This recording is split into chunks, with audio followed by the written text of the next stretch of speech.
Welcome, yes, friends. Come on in and settle yourself somewhere comfortable. Perhaps you are already beneath a warm blanket, with your head resting against a familiar pillow, while the last soft evening light fades from the room. Perhaps the house around you has grown quiet. The day's small noises have finally disappeared, and there is nothing left to do but listen, breathe, and slowly allow the hours behind you to loosen their hold. Tonight's journey will not hurry. It will move at the gentle pace of footsteps crossing a carpeted hall, of a clock ticking somewhere beyond a closed door, and of firelight gradually sinking into the dark iron grate. So, before we begin, take a moment to like the video and subscribe, but only if you genuinely enjoy these journeys into the past.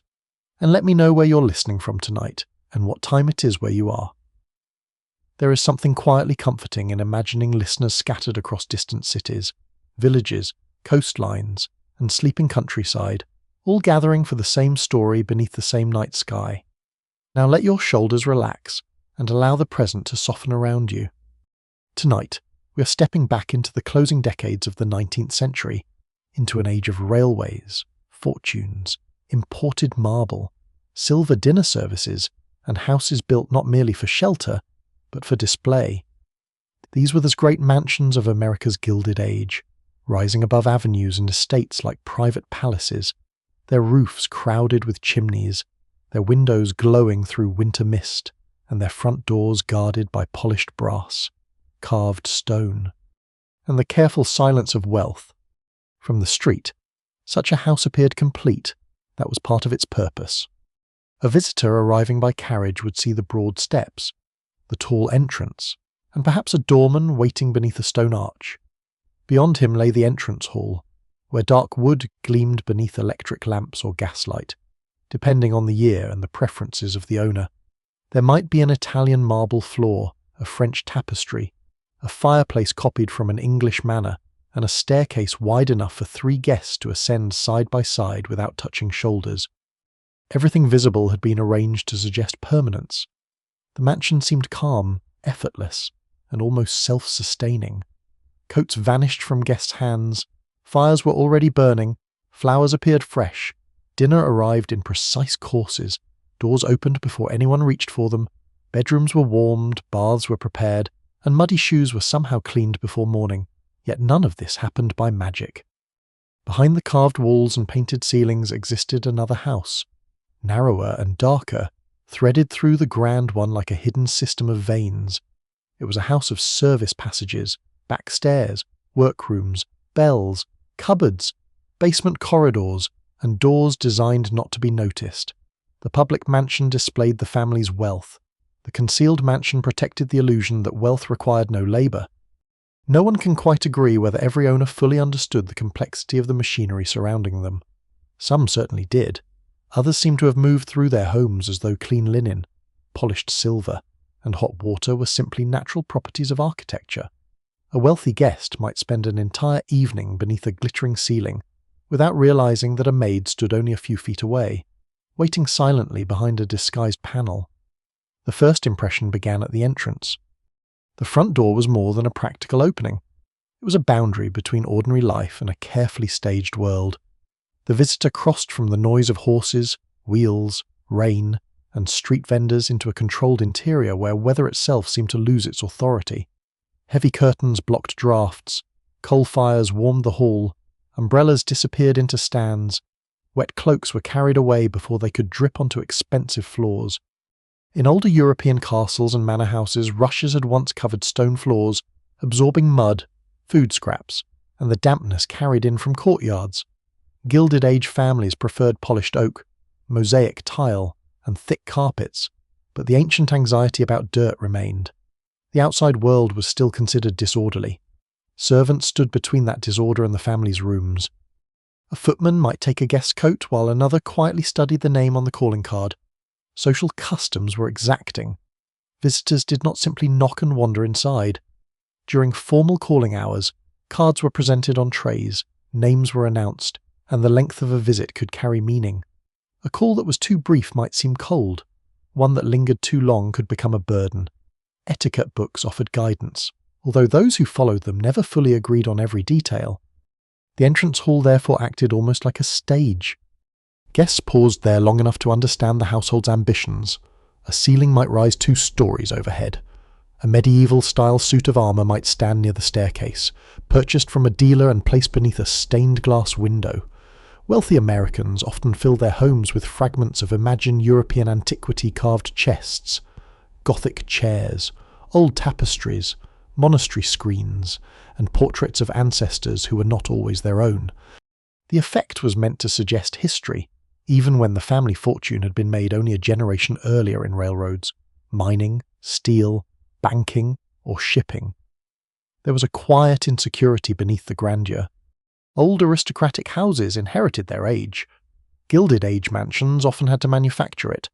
Architects borrowed towers from French chateaux, halls from English country houses, courtyards from Italian palaces, and libraries from Renaissance villas.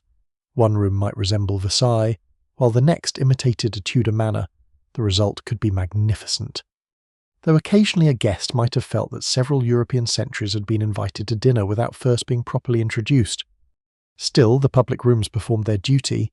The drawing room displayed taste, the library suggested learning, the dining room demonstrated abundance, the ballroom announced social power. Even the arrangement of chairs mattered, for furniture guided conversation, separated strangers, and established who belonged near the hostess. But the most important spaces were often those the guests never saw. Near the main hall there might be a door that appeared to lead to a closet but opened instead into a service passage.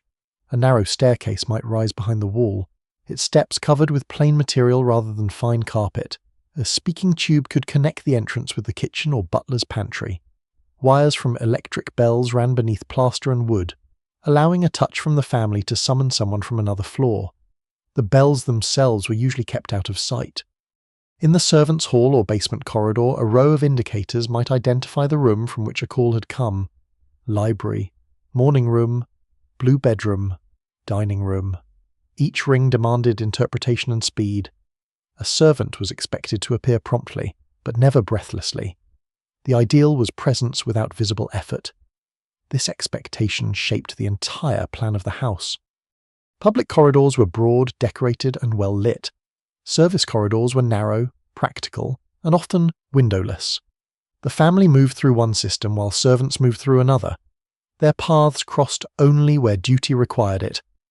Even now, historians continue to debate how completely these hidden routes separated the two worlds. In some mansions, the division was remarkably strict. In others, daily necessity broke through architectural intention. Children wandered into kitchens, owners inspected wine cellars, maids carried coal through rooms that designers had hoped would remain untouched by labour. A house, however carefully planned, was still inhabited by human beings. And as evening settled over the estate, the contrast became clearer. The main windows shone across the lawn, carriages rolled beneath bare trees. Somewhere in the distance, perhaps beyond an iron gate, a church bell marked the hour. Inside, guests saw candlelight reflected in mirrors and gold leaf. Behind them, almost unheard, another door opened. A servant passed through carrying folded linen, then vanished again into the wall.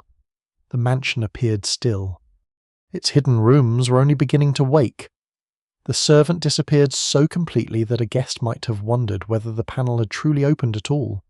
For a moment, the carved wall seemed to shift in the firelight, and then it was whole again, its narrow seam concealed among dark oak leaves and curling vines. Such doors were not accidents. They belonged to an architecture built around discretion. A Gilded Age mansion was often designed as two buildings occupying the same stone shell. One was ceremonial, composed of lofty halls, galleries, drawing rooms, libraries, and chambers arranged to impress. The other was practical, a concealed network of corridors and stairways that allowed dozens of workers to cook, clean, carry, repair, heat, and prepare without appearing to interrupt the household's polished calm. The finest architects understood that luxury depended upon movement. Meals had to travel from distant kitchens while still hot. Coal had to reach fireplaces without leaving black dust across pale carpets. Fresh sheets had to arrive in bedrooms. Dirty linen had to vanish, and chamber pots had to be removed discreetly in houses that had not yet been fully modernized with indoor plumbing. All of this required roots. The roots, however, were not meant to attract attention. A public hallway might be lined with silk wallpaper and portraits beneath gilded frames. Its hidden companion, only a few feet away, could be narrow enough that two servants carrying trays had to turn sideways to pass each other. The walls were plain plaster. The floor might be bare wood or inexpensive tile. Light came from a small gas jet, a weak electric bulb, or a high window opening toward a courtyard no guest would ever see. Even the sounds were different. In the public rooms, thick carpets, upholstered chairs, curtains, and wall hangings softened footsteps and voices. Behind the walls came the quieter noises of labour, the brush of skirts against plaster, the clink of keys on a housekeeper's belt, the cautious movement of a tray, and the low murmur of instructions exchanged before a door was opened. Servants were expected to move silently, but the building itself helped them. Some walls were built unusually thick to contain passages. Staircases were placed behind closets, beside chimneys, or within the empty spaces between formal rooms. Doors were painted or panelled to match their surroundings. Handles might be hidden below carved moulding, or replaced with small brass catches that could be pressed without drawing the eye. No one can quite agree whether every disguised door was intended purely for servants. In certain houses, family members used them as shortcuts between private chambers.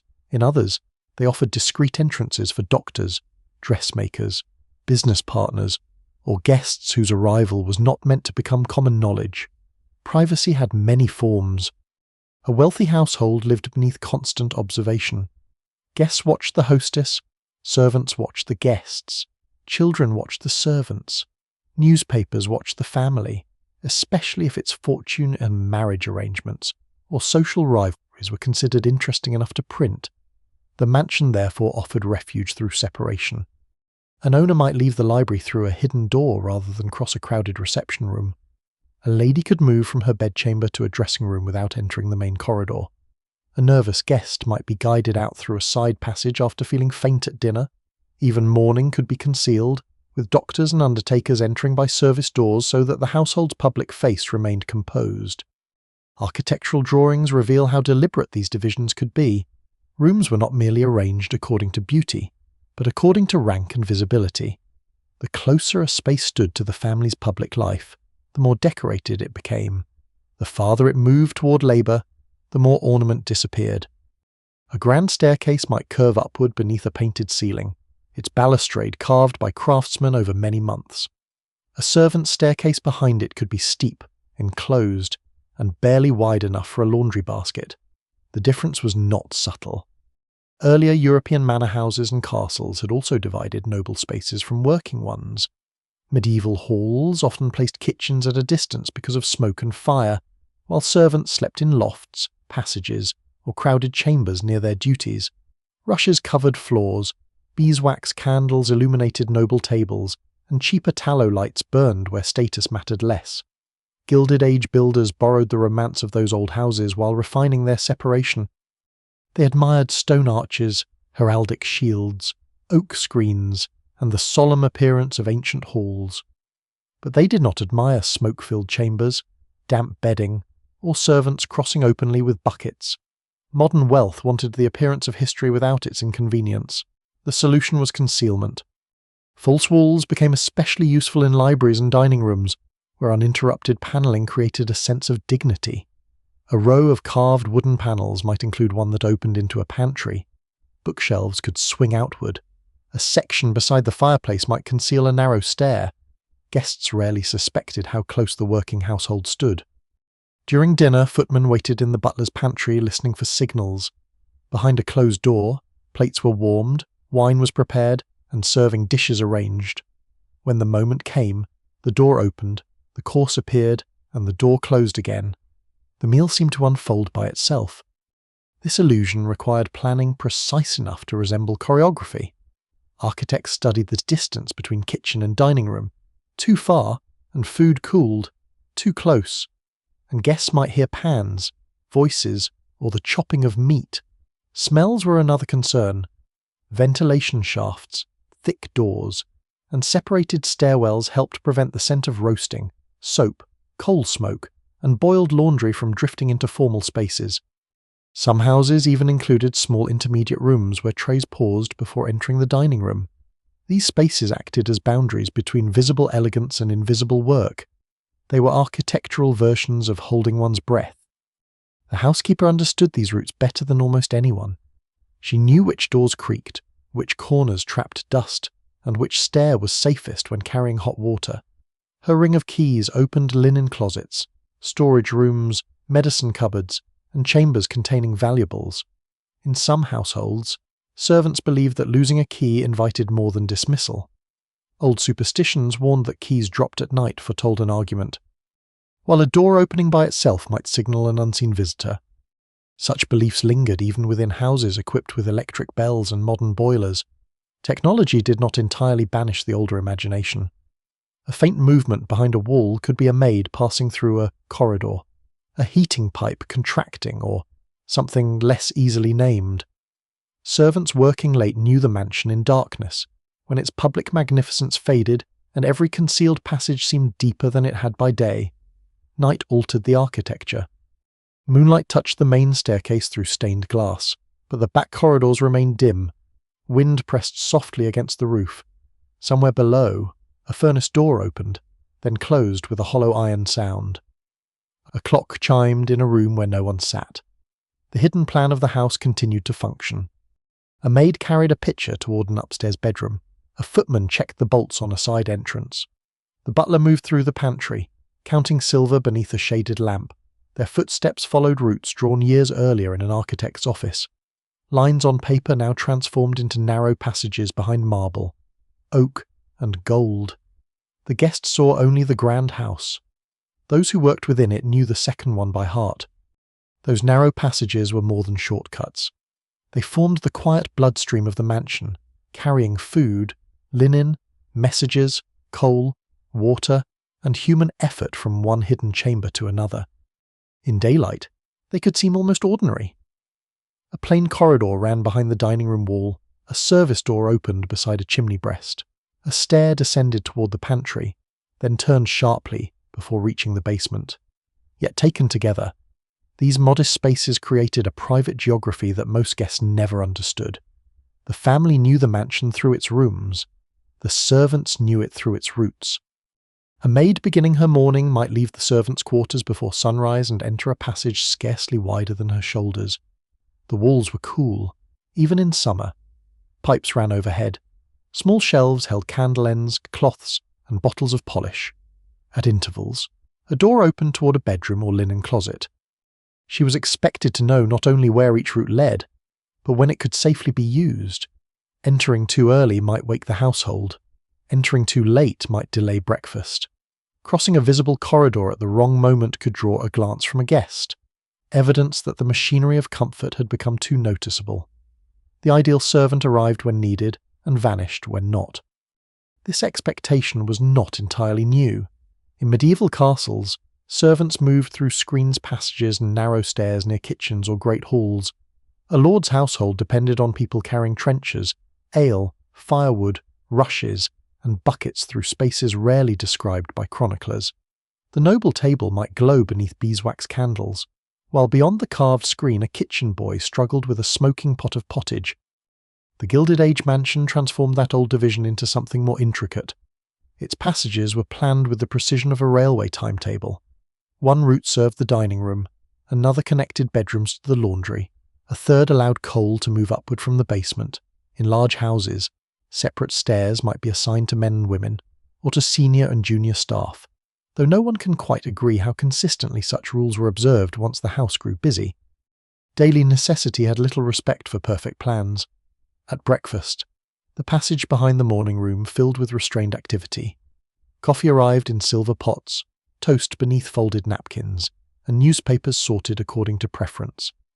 A servant who had worked in the house for years often knew what would be wanted before the bell rang.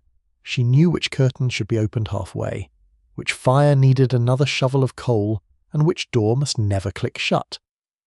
Knowledge like this was rarely written down. It passed from housekeeper to maid, from butler to footman, and from cook to kitchen assistant in quiet sentences beside cupboards and stair landings. The passages held those conversations. They also held tension. A narrow corridor offered little privacy, yet it remained beyond the family's direct gaze.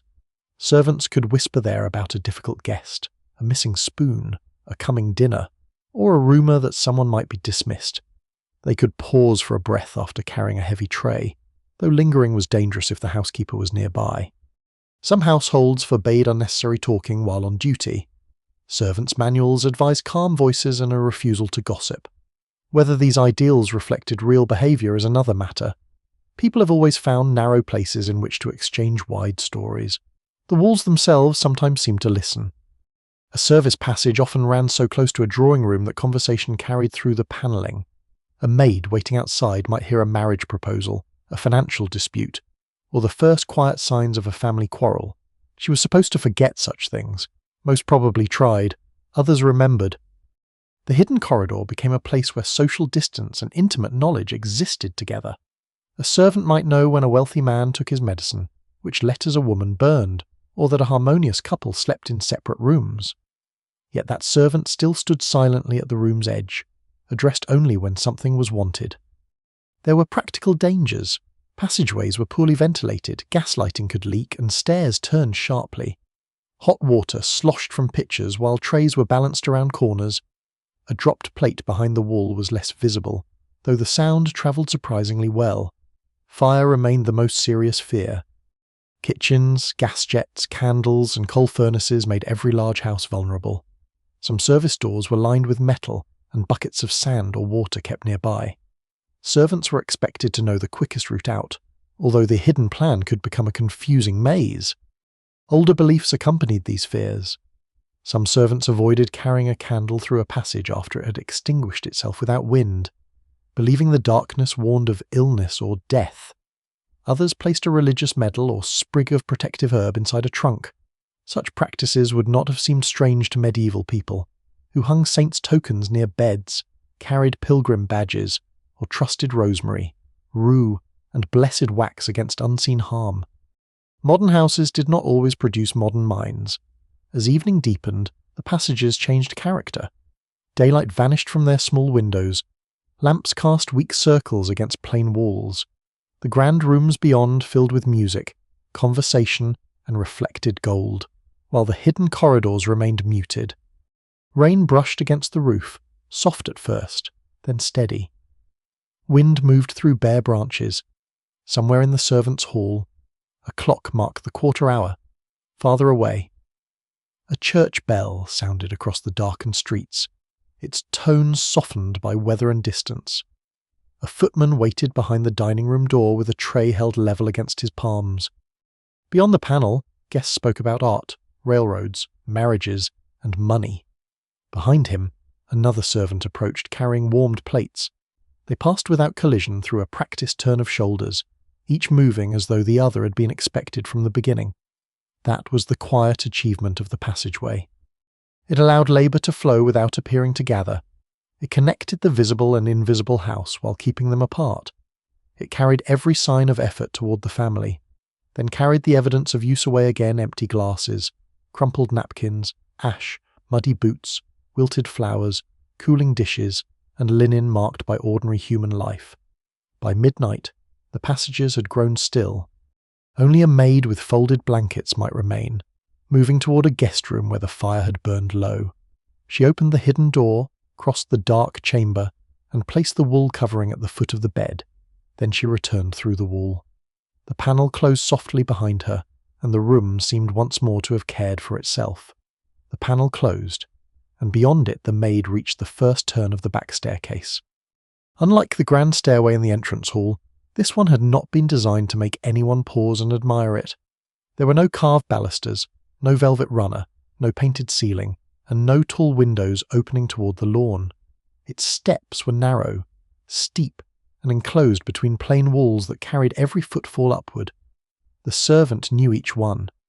She knew which tread gave a faint complaint beneath the heel, which corner was darkest after the lamps were lowered, and where the ceiling dipped low enough to catch a laundry basket carried carelessly.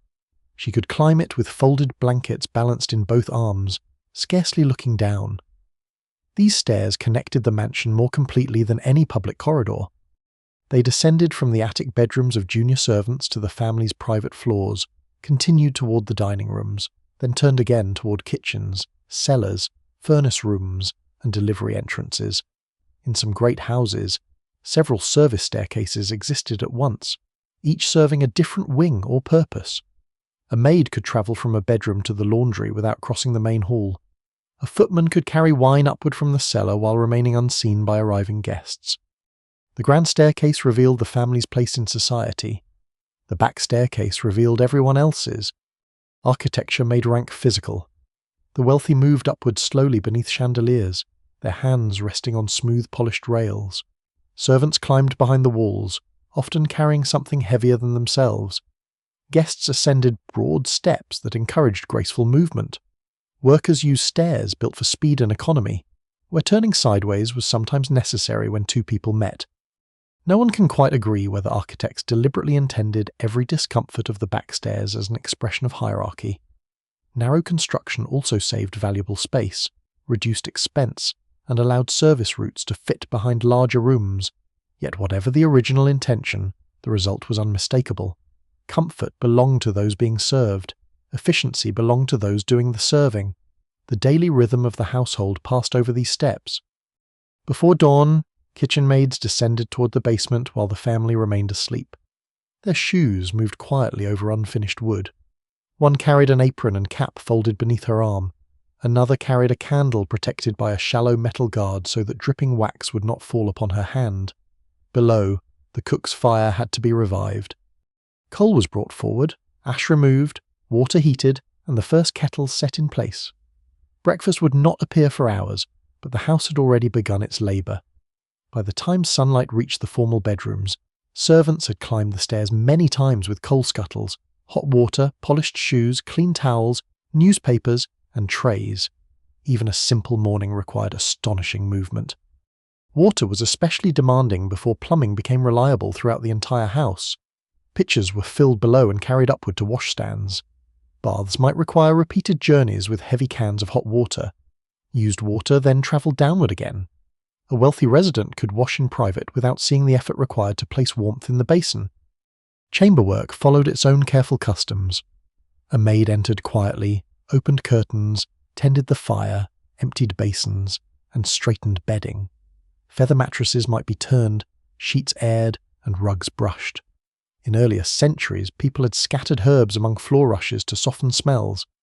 Gilded Age households preferred scented soap, lavender sachets, and powders tucked into linen closets, though the purpose remained familiar to make enclosed rooms seem fresh despite smoke. Damp weather and human habitation. All of this passed over the back stairs. The stairs were also lines of communication. A housemaid descending from the family rooms might carry instructions for the laundress. A footman climbing toward the drawing room could bring news that another carriage had arrived. The housekeeper moved between floors with her keys and lists, checking fires, linen, lamps, and the conduct of those beneath her authority. Status existed among the servants as firmly as it did among the family. The butler and housekeeper occupied senior positions. Footmen, valets, ladies' maids, cooks, laundresses, kitchen maids, scullery workers, and hall boys stood at different levels within the domestic order. Their sleeping rooms, meals, clothing, and duties reflected rank. A junior maid might be expected to yield on the stairs when a senior servant approached, especially if that person carried a tray for the family. Some household manuals even advised servants never to use the front staircase except when directly ordered. The rule protected appearances, but it also reminded every worker where he or she belonged. A servant discovered upon the grand steps without purpose might be questioned, reprimanded, or suspected of carelessness. There were exceptions. During fires, illnesses, weddings, funerals, and unusually large entertainments, the boundaries could blur. Extra servants hired for an evening might become confused by the hidden routes. Trays appeared from the wrong doorway. A maid might accidentally enter the main landing just as guests arrived. In a house designed to make labour invisible, nothing drew attention quite like a servant visibly wondering where to go. Usually, however, the system held. At dinner time, the stairs grew busiest.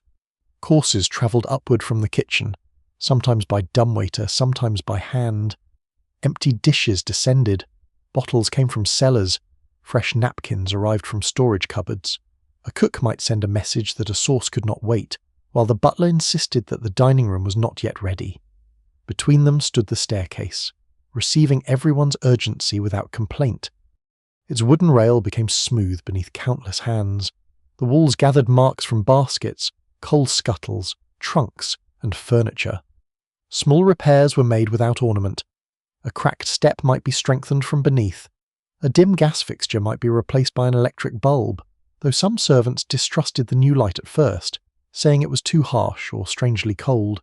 Superstition also lingered on stairs. A stumble while ascending was sometimes interpreted as a warning of difficult news. Passing someone on a staircase could be considered unlucky, especially during household mourning. Some servants avoided counting steps aloud, believing that doing so tempted misfortune. Whether such customs were widely observed is uncertain, but they suited the atmosphere of enclosed stairways where shadows shifted and noises arrived without visible cause. At night, these stairs carried a different traffic. Guests retired along the broad public corridors while maids worked behind them.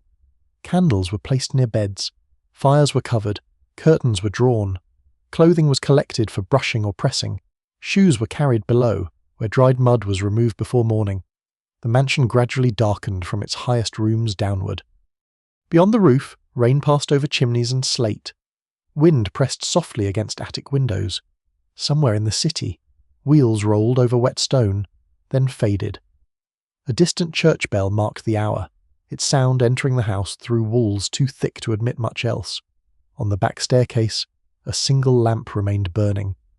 A maid climbed slowly with a final pitcher of water. Her working day had stretched from darkness into darkness, measured not by clocks alone, but by the number of times she had travelled these hidden steps. Above her, the family slept beneath embroidered covers. Below her, the kitchen fires sank into red ash.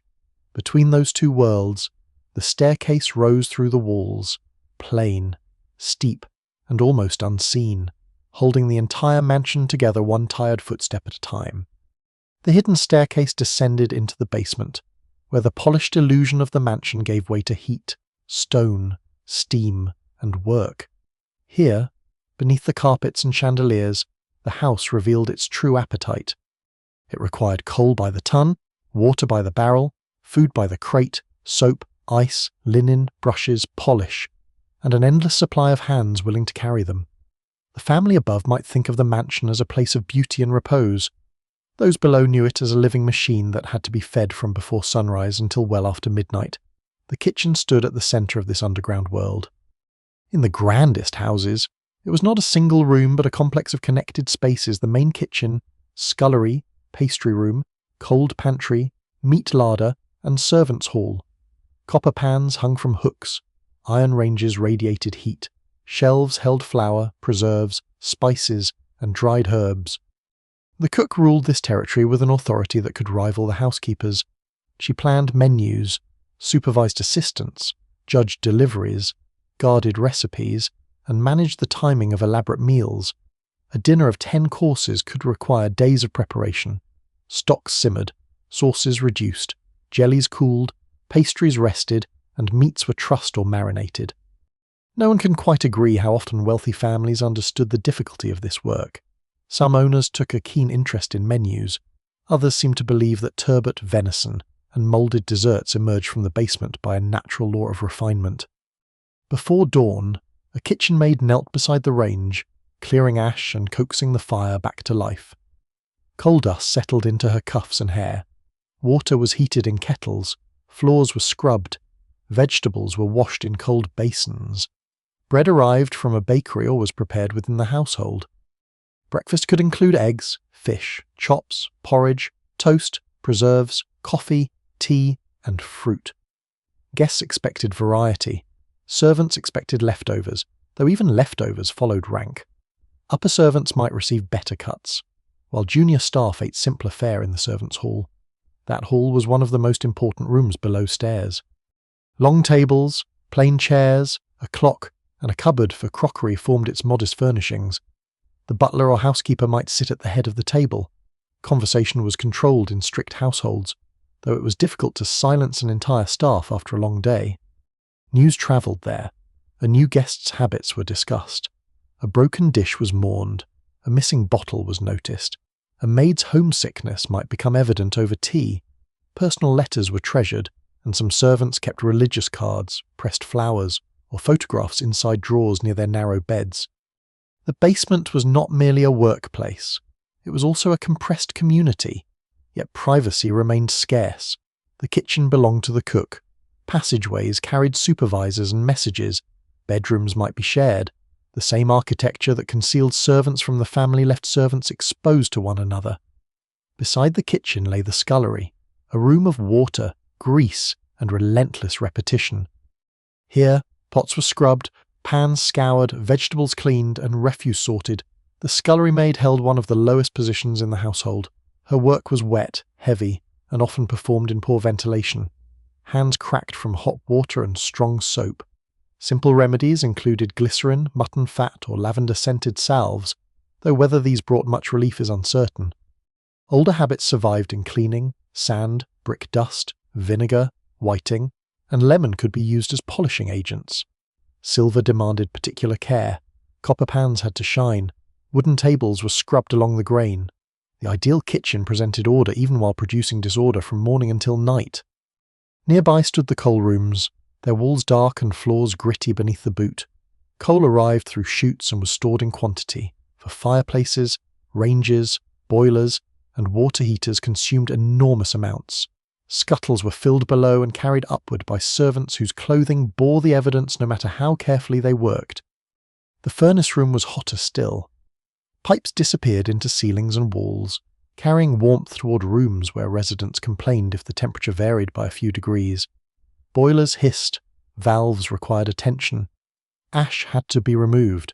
In winter, this hidden labour continued through the night. There was something almost medieval in the dependence upon fire. Centuries earlier, castle kitchens had glowed with open hearths while servants turned spits, stirred pottage, and carried trenchers toward the great hall. Gilded Age mansions replaced many open flames with iron ranges and boilers, but the household still depended upon workers feeding fuel into darkness. Water created another burden. Laundry rooms filled with steam as sheets, towels, tablecloths, and underclothes were boiled, rinsed, blued, wrung, dried, ironed, folded, and returned upstairs. Bluing was a familiar but easily forgotten practice. A little blue colouring was added to rinse water to counteract the yellowing of white fabric. Too much could leave linen faintly tinted, an error unlikely to please a housekeeper responsible for a formal table. Laundry day transformed the lower rooms, steam-clouded windows, irons heated on stoves, damp cloth hung from lines. The air smelled of soap, starch, hot metal, and wet cotton. Workers lifted heavy bundles and stood for hours at tables. Their labour supported every crisp sheet and folded napkin seen above. Food storage occupied still more chambers. Before electric refrigeration became common, ice rooms and ice boxes preserved meat, dairy products, and desserts. Blocks of ice entered through service doors and rested in spaces lined with cork, zinc, or sawdust. Meltwater had to be drained. Cellars held wine, root vegetables, preserves, and bottled goods. Inventories were kept carefully because theft, waste, and spoilage threatened employment. Some servants believed pantry customs protected abundance. Bread placed upside down could be considered unlucky. Spilled salt might be thrown over the shoulder. A loaf was sometimes marked before cutting, a remnant of older religious habits surviving among steam pipes and electric bells. As evening settled, the basement did not immediately rest. Above, the ballroom filled with music. Below, plates returned in towers, glasses waited to be washed, the range remained hot, and the servants' hall received those able to snatch a late meal between duties. Rain tapped against the small windows near the ceiling. Somewhere beyond the estate walls, a church bell marked 11, its tone reaching the basement as though filtered through earth. At last, the final tray descended. The kitchen fire was banked, knives were cleaned and put away, floors were swept. Milk and meat were secured behind cold doors. One lamp remained near the passage, casting a quiet glow over stone walls and polished copper. The mansion above appeared to be sleeping. Below it, the last maid wrung out a cloth, hung it carefully to dry, and listened to the pipes settle in the dark. The hidden house had fed the visible one for another day. By morning, it would begin again. Beyond the warm kitchen passages and the locked pantry doors, concealment became more elegant. In the formal rooms above, hidden entrances were disguised not by darkness or distance, but by craftsmanship. A guest might lean against a wall without realizing that the oak panel beneath one hand could swing inward. A row of books might belong not to a fixed shelf, but to a door balanced carefully on concealed hinges. Even a section of painted wallpaper could hide the narrow outline of a private stair. These doors were made to disappear.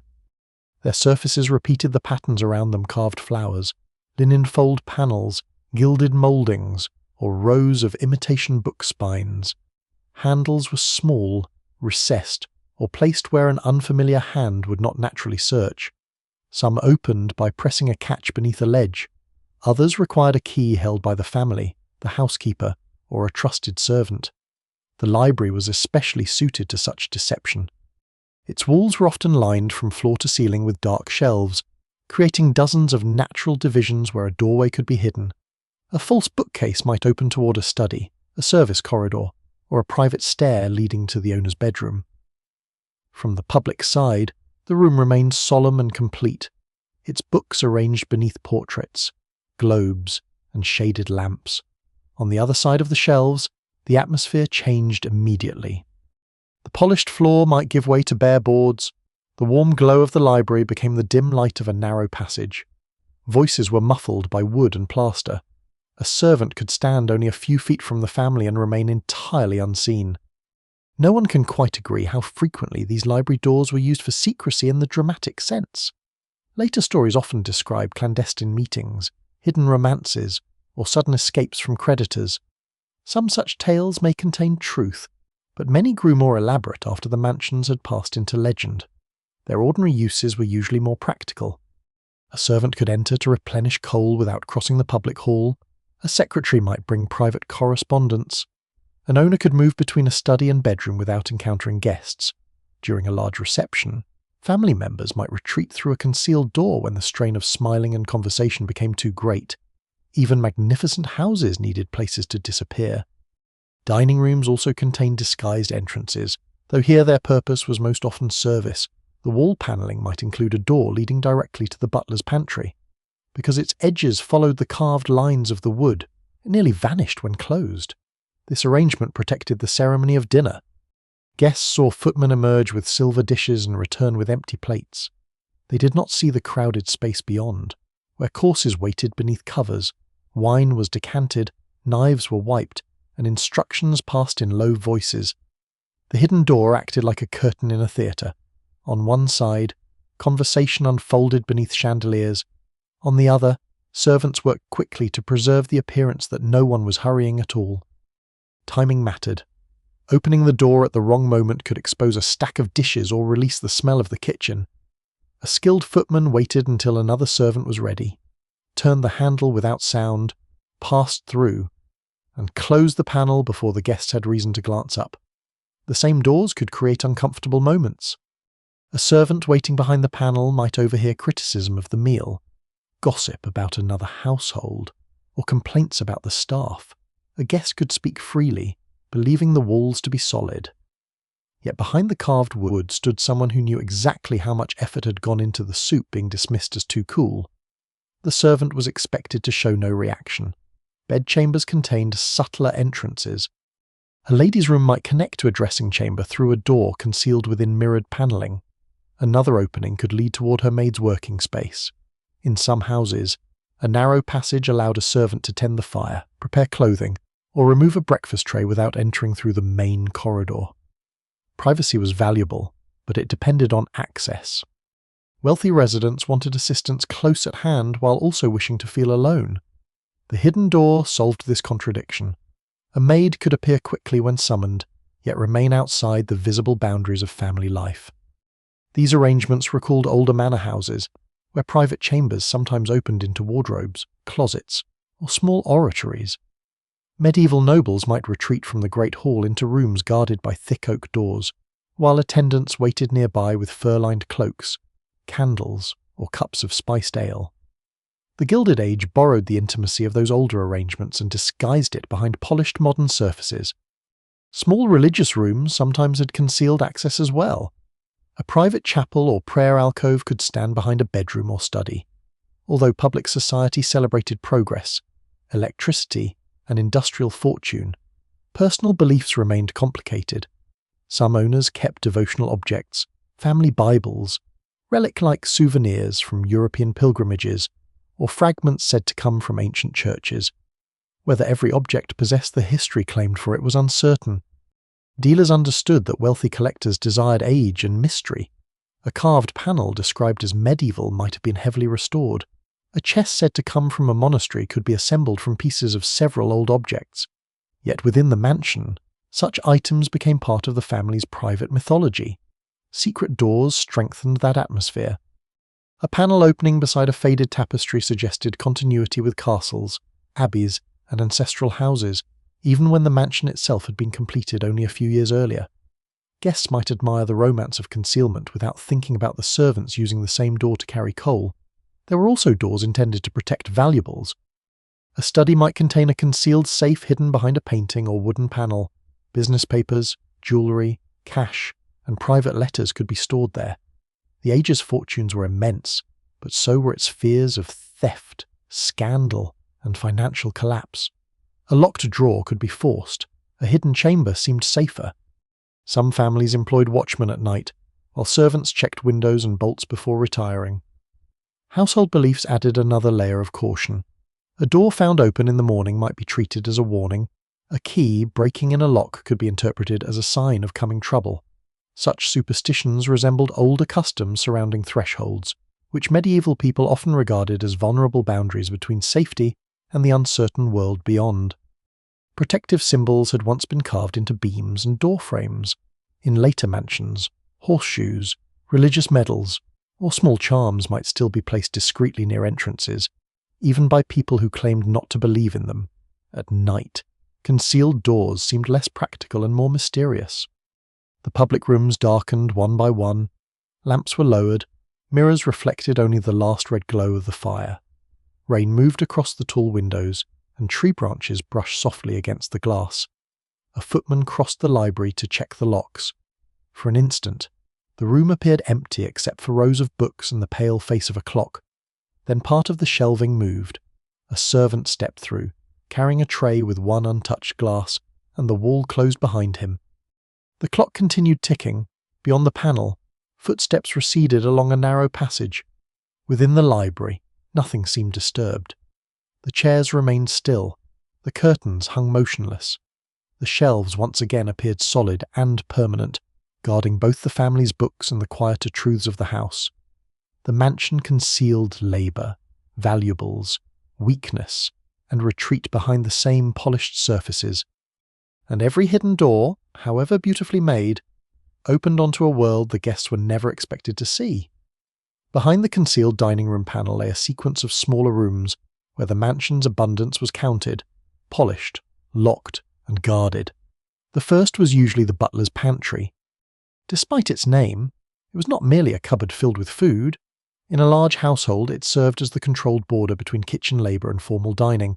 Here, silver dishes waited beneath cloth covers, wine was decanted, crystal glasses were inspected for dust, and each course was arranged before entering the public room.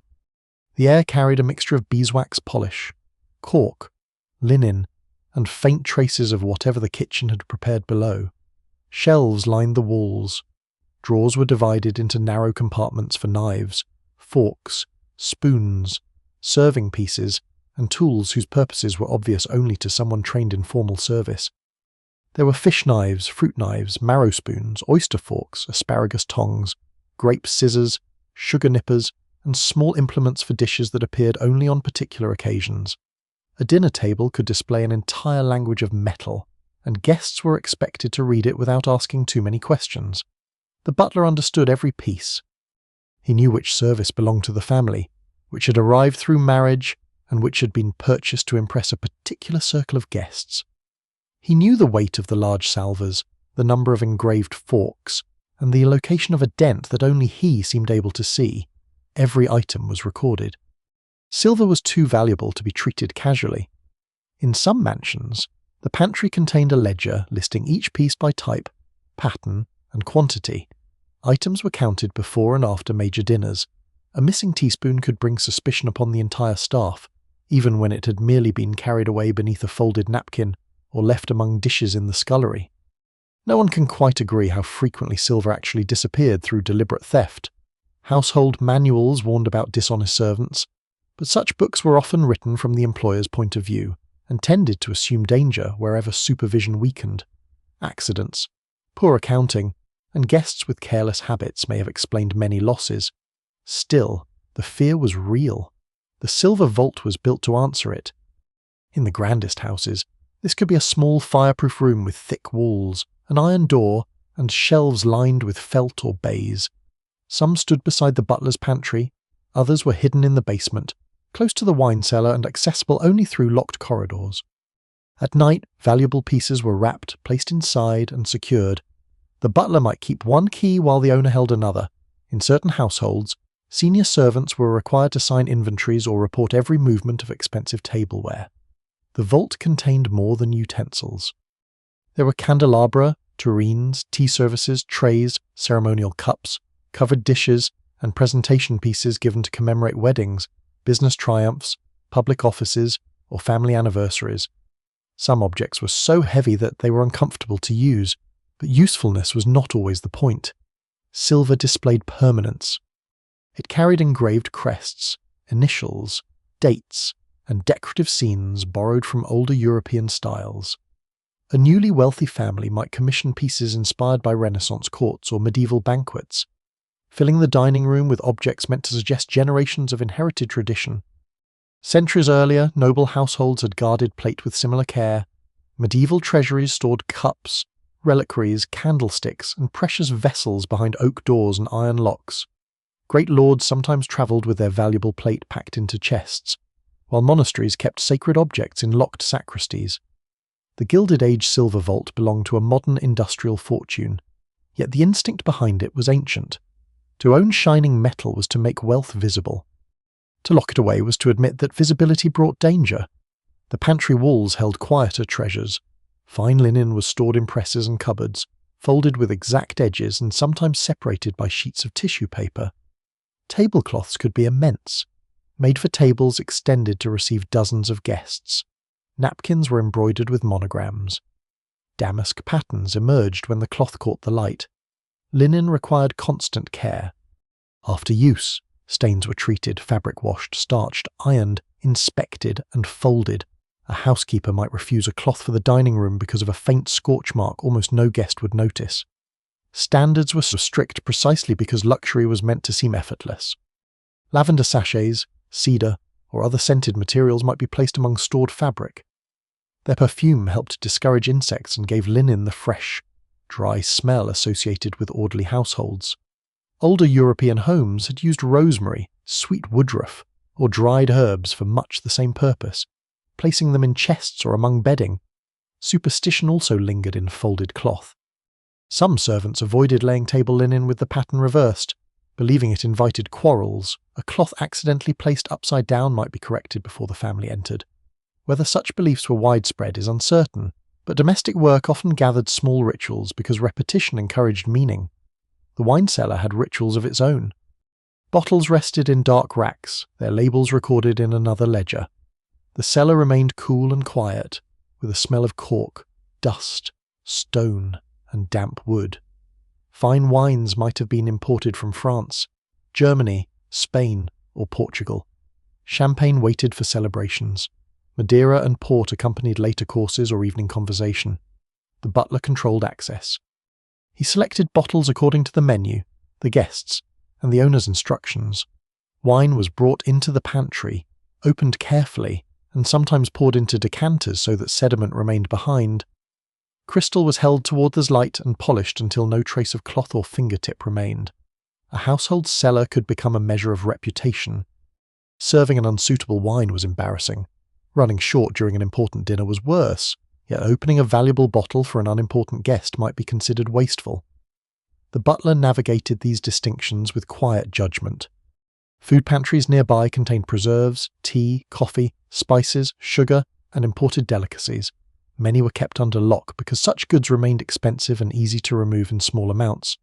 The housekeeper might distribute tea and sugar according to daily need, just as earlier manor households measured spices, salt, wax, and grain. Tea held particular significance. The leaves were stored in fitted caddies, sometimes with separate compartments for different varieties, Sugar could arrive in hard loaves that required nippers to break into pieces. Coffee beans might be roasted or ground within the household. Chocolate, once an aristocratic novelty, appeared in sweetened drinks and desserts. These goods connected the quiet pantry to distant fields, ports, railways, and factories. A spoonful of sugar represented labour performed far beyond the mansion walls. A cup of tea brought together plantations, shipping routes, merchants, customs duties, and servants carrying trays through hidden passages. Yet, at the dining table, the drink appeared simple and complete. The pantry concealed those histories as effectively as it concealed the dishes. Late in the evening, after the guests had withdrawn, the butler returned to count. He stood beneath a shaded lamp while a footman laid out forks, spoons, knives, and serving pieces upon a cloth. Each object made a small, clear sound as it touched the table. The noise was gentle but exact, like rain beginning upon a slate roof. Outside, the house had settled into silence. Wind crossed the estate and stirred the bare branches. Somewhere beyond the windows, a distant bell marked midnight. The last silver tray was wiped, wrapped, and carried toward the vault. The iron door opened. For a moment, rows of pale metal caught the lamplight, gleaming from the darkness like still water beneath the moon. Then the tray was placed inside, the inventory corrected, and the heavy door closed. A key turned slowly in the lock. The mansion's wealth, so proudly displayed only hours before, disappeared behind stone and iron until morning. Beyond the silver vault and the orderly pantry cupboards, the mansion held another collection of rooms that were rarely admired and almost never shown to visitors. These were the quiet rooms of domestic labour. They lacked the heat and noise of the kitchen, yet much of the household's appearance depended upon them. Here, garments were mended, flowers arranged, boots brushed, gloves cleaned, lamps trimmed, and objects damaged by ordinary life restored before anyone above could notice their decline. One such space was the sewing room. It might stand near the servants' bedrooms, beside the linen closets, or in a well-lit corner of the upper floor where daylight entered through a practical window. The furnishings were modest: a broad table, straight-backed chairs, baskets of thread, jars of buttons, folded fabric, scissors, needles, pins, wax, and perhaps a treadle sewing machine. A woman bent over a hem while another sorted lace. Sunlight fell across white linen, yet the work never truly ended. The household produced torn seams, loose hooks, missing buttons, frayed cuffs, scorched napkins, worn sheets, and table linen marked by dinners that had seemed flawless while they were taking place. Every repair preserved the illusion of abundance. A wealthy family might own dozens of garments, but each one still demanded care. Evening dresses were brushed and aired. Beaded fabrics were examined for loose decoration. Silk could not be handled like wool. Lace was washed cautiously, dried flat, and sometimes stretched into shape with pins.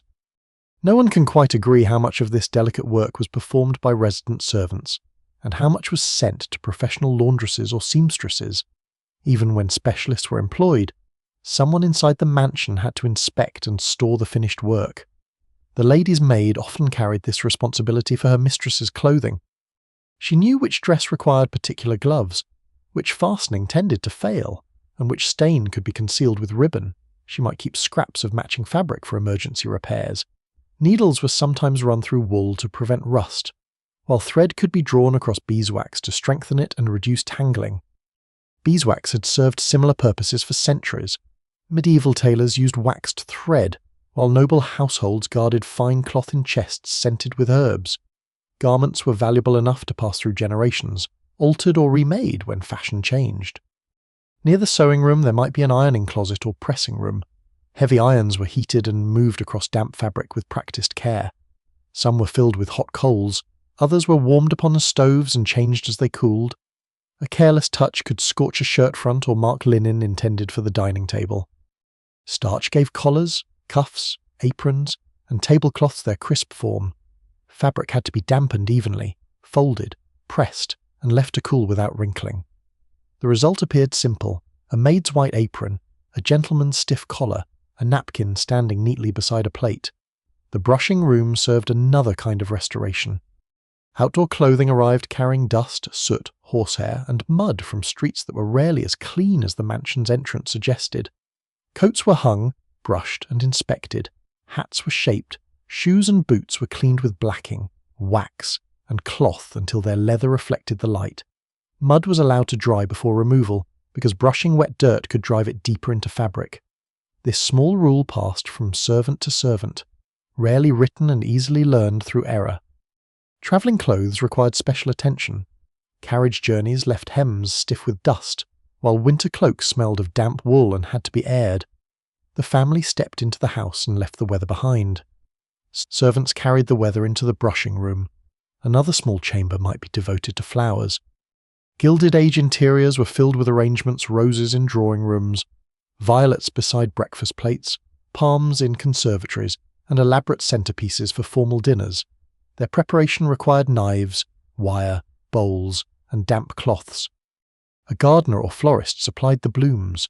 A maid trimmed them, changed the water, removed dying petals, and carried arrangements through hidden passages. Flowers chosen for a dinner could carry social meaning. White blossoms suggested purity or mourning. Violets were linked with modest affection. Rosemary carried echoes of remembrance, just as it had in older European customs. Some people believed certain flowers should never be brought into a sick room, while others considered blossoms blooming out of season a sign of change. Those who recorded such beliefs did not always agree, and servants may have repeated them more readily than their employers admitted. Lamps were cleaned and filled before electricity became universal. Wicks were trimmed so that flames burned evenly without smoking. Candlesticks were cleared of hardened wax. Beeswax candles, cleaner and more expensive than tallow, were preferred in formal rooms, just as they had once been in wealthy medieval churches and abbeys. Writing desks were replenished, fireplaces swept, and brass polished until servants could see faint reflections of their own faces. There were also cupboards for household remedies: camphor, lavender water, smelling salts, glycerin, vinegar, and various patent preparations might be kept near sewing supplies or linen. A needle cut could be treated with whatever the housekeeper trusted. Burns from an iron might receive oil, flour, or salve, though some remedies did more harm than good. Domestic knowledge blended experience, advertising, inheritance, and superstition. A maid might carry a charm sewn into her pocket while working beside a new electric machine. She might trust a saint's medal, a ribbon from home, or a sprig of herb placed inside a drawer. The mansion celebrated modern progress, yet its quietest rooms remained full of older habits. Late in the afternoon, the sewing room grew golden. The sun lowered beyond the roofs and bare branches. A distant bell marked the hour. Needles were returned to their cases, irons allowed to cool, brushes hung upon hooks, and finished garments covered with cloth. For a little while, the room rested. Then footsteps approached along the service corridor. A torn glove had arrived from upstairs. A dinner dress needed one last adjustment. Fresh flowers had to replace those fading in the library. The quiet labour began again, making every worn thing appear new before the household gathered beneath the evening lights. The evening dress left the sewing room beneath a protective cloth and travelled upward through the service passage, past the linen closets and the quiet bend of the back staircase. At the end of the corridor stood a door almost indistinguishable from the surrounding panelling. Beyond it, the mansion's private bedrooms opened into a second, more intimate arrangement of chambers hidden behind the rooms that guests might occasionally be permitted to see. A grand bedroom was rarely just a place for sleeping. It might belong to a suite containing a dressing room, private sitting room, bath, wardrobe, and one or more smaller spaces for servants. Thick curtains enclosed the windows, carpets softened footsteps. A fireplace warmed the air, while lamps cast gentle circles over embroidered cushions. Carved bedposts, silver-backed brushes, and small tables crowded with personal objects. The room displayed comfort, but the chambers behind it made that comfort possible. The dressing room stood closest to the bedroom. Here, clothes were prepared, jewellery selected, hair arranged, and the outward appearance of the resident carefully assembled before the public day began. Wardrobes lined the walls, often built deep enough to hold dresses with wide skirts, fur-lined coats, travelling clothes, and garments reserved for mourning. Clothing followed the demands of season, occasion, age, and social rank. Morning dresses differed from afternoon gowns. Dinner required another change. A ball, opera, wedding, funeral, or formal call each brought its own expectations. The lady's maid knew these distinctions almost instinctively. She laid out garments in order, checked every fastening, and prepared gloves, shoes, fans, and ornaments. Corsets were tightened, though perhaps not always as cruelly as later stories suggested. No one can quite agree how tightly most women laced in ordinary life, for fashion illustrations exaggerated the ideal figure. While surviving garments reveal a wider range of bodies and habits, hair took time.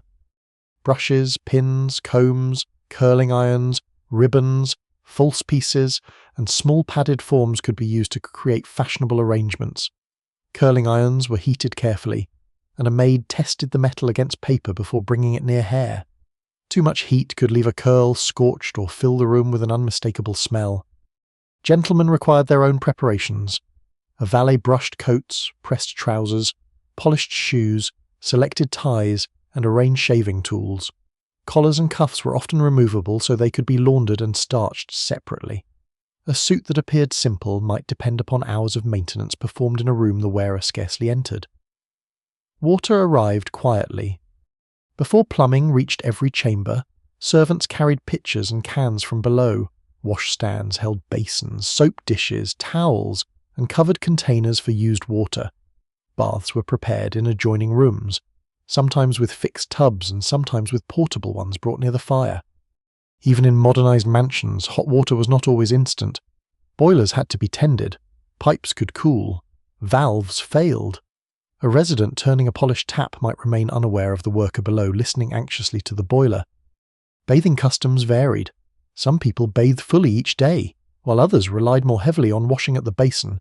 Face, hands, neck, and arms received particular attention. Lavender water, rose water, cold cream, talcum powder, and scented soap stood among the bottles. Perfume concealed less pleasant realities. Coal smoke entered through windows. Heavy fabrics absorbed odours. Hair was not necessarily washed as often as modern listeners might expect, because drying long hair required time and warmth. Powders, brushing, and scented preparations helped preserve freshness between washings. Such habits would not have seemed entirely unfamiliar in earlier centuries. Medieval nobles also washed with basins, scented cloths, herbs, and warm water carried by servants. Wool blankets, linen sheets, and fur-lined robes offered comfort in rooms where draughts passed beneath oak doors. The Gilded Age surrounded these older routines with pipes, mirrors, porcelain, and silver. Beyond the dressing room stood the private sitting room. This was often smaller and softer than the public drawing rooms below.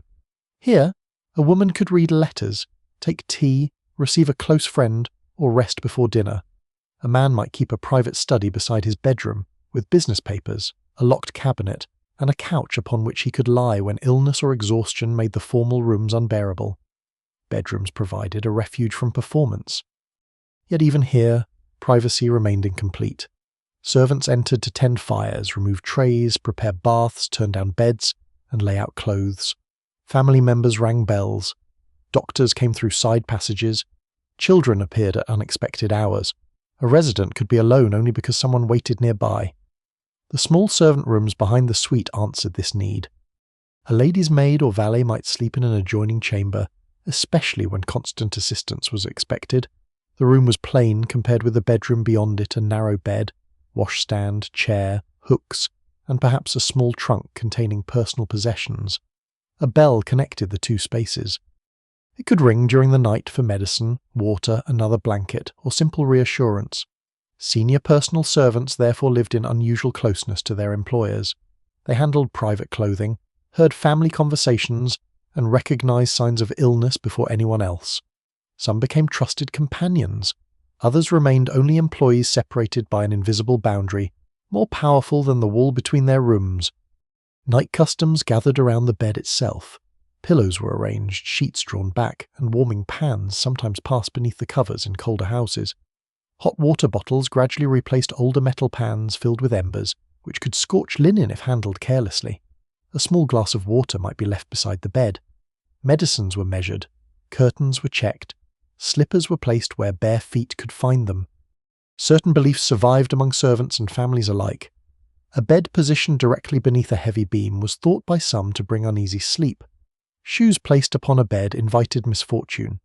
Mirrors might be covered after a death, lest they disturb the spirit or trap its reflection. Those who described these customs never fully agreed on their meaning, but large houses gave superstition room to linger. The bedchamber became especially mysterious after midnight.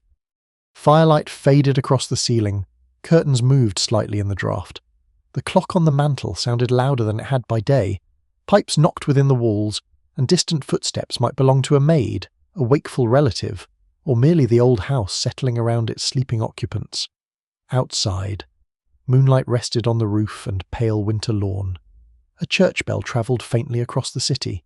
Somewhere below, a furnace worker opened an iron door and fed coal into the red darkness. In the dressing room, garments waited beneath cloth covers. In the servants' chamber, a woman slept lightly, accustomed to waking at the smallest bell. Beyond the connecting door, her mistress rested beneath clean linen and embroidered blankets, surrounded by comfort created in kitchens, laundries, workrooms, and narrow passages throughout the house. The bedroom seemed private. Yet behind every wall stood another room, another worker and another quiet life kept close enough to answer whenever the darkness called. Above the private bedrooms, beyond another turn of the back staircase, the mansion often became quieter, plainer, and more distant from the rooms where adults received guests. This upper region belonged to children. The nursery suite might occupy an entire floor or a secluded wing, separated from the formal household by stairs, corridors, and carefully closed doors. It usually contained a day nursery, night nursery, schoolroom, bathroom, storage cupboards, and bedrooms for nurses or governesses. In especially large houses, there could also be a small dining room where children ate apart from their parents. The arrangement protected the peace of the mansion below. Children were loved, displayed, photographed, and dressed with great care, but their noise, toys, illnesses, lessons, and unpredictable moods were not always welcome in the public rooms. A drawing room prepared for afternoon callers could not easily accommodate a wooden horse, spilled milk, or a child asking a guest why his whiskers looked so peculiar. The nursery kept childhood in its appointed place.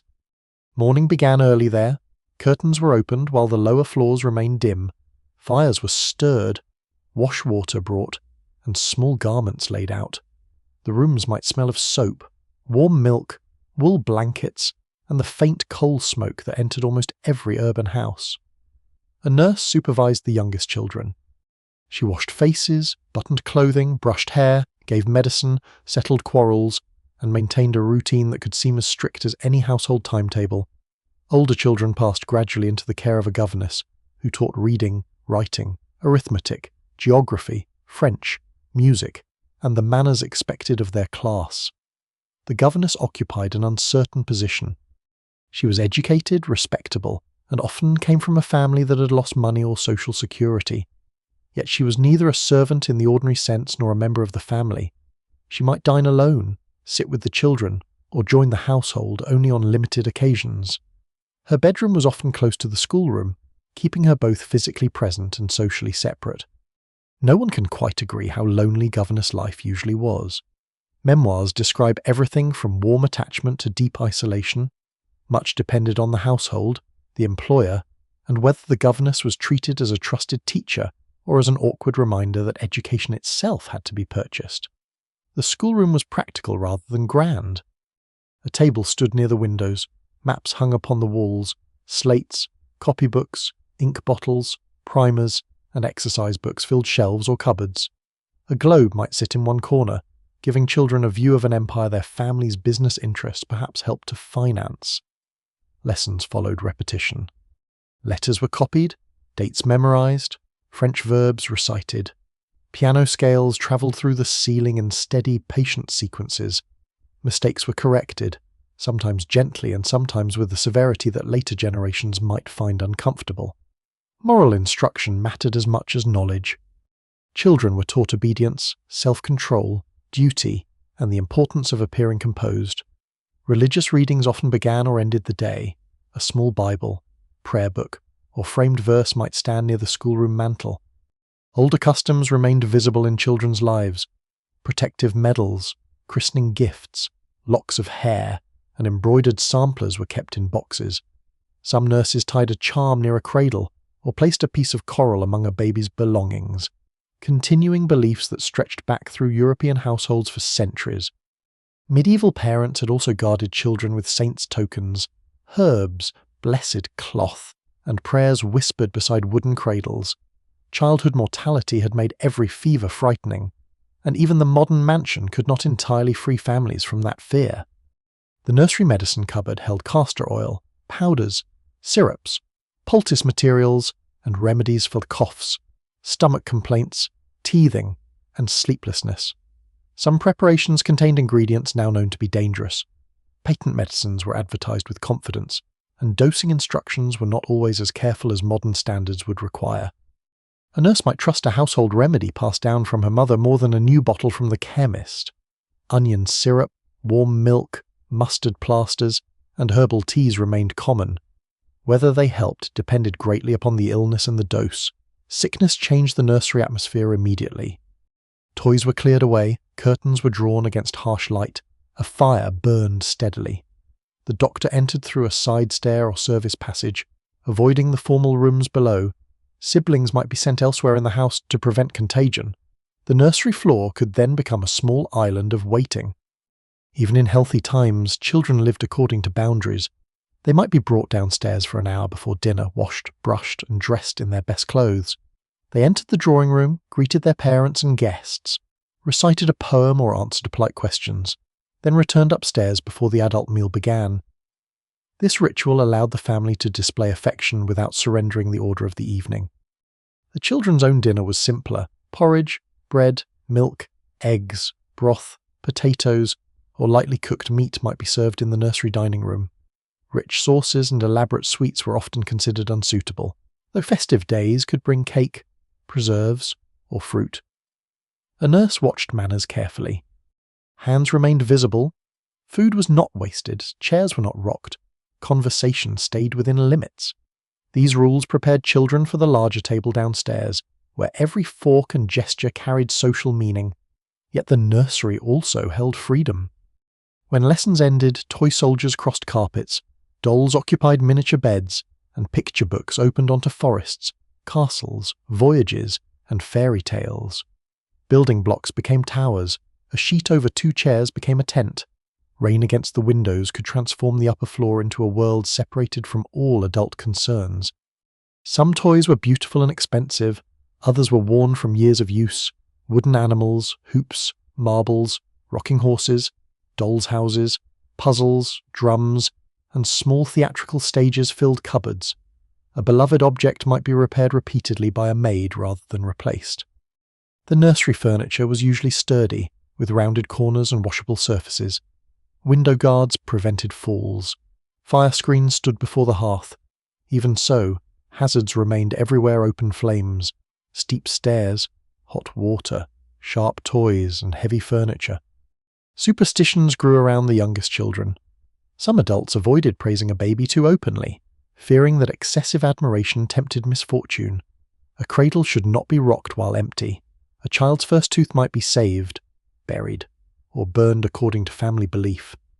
Those who recorded such customs rarely agreed about their origins, but nursery workers carried traditions from village homes into wealthy urban mansions.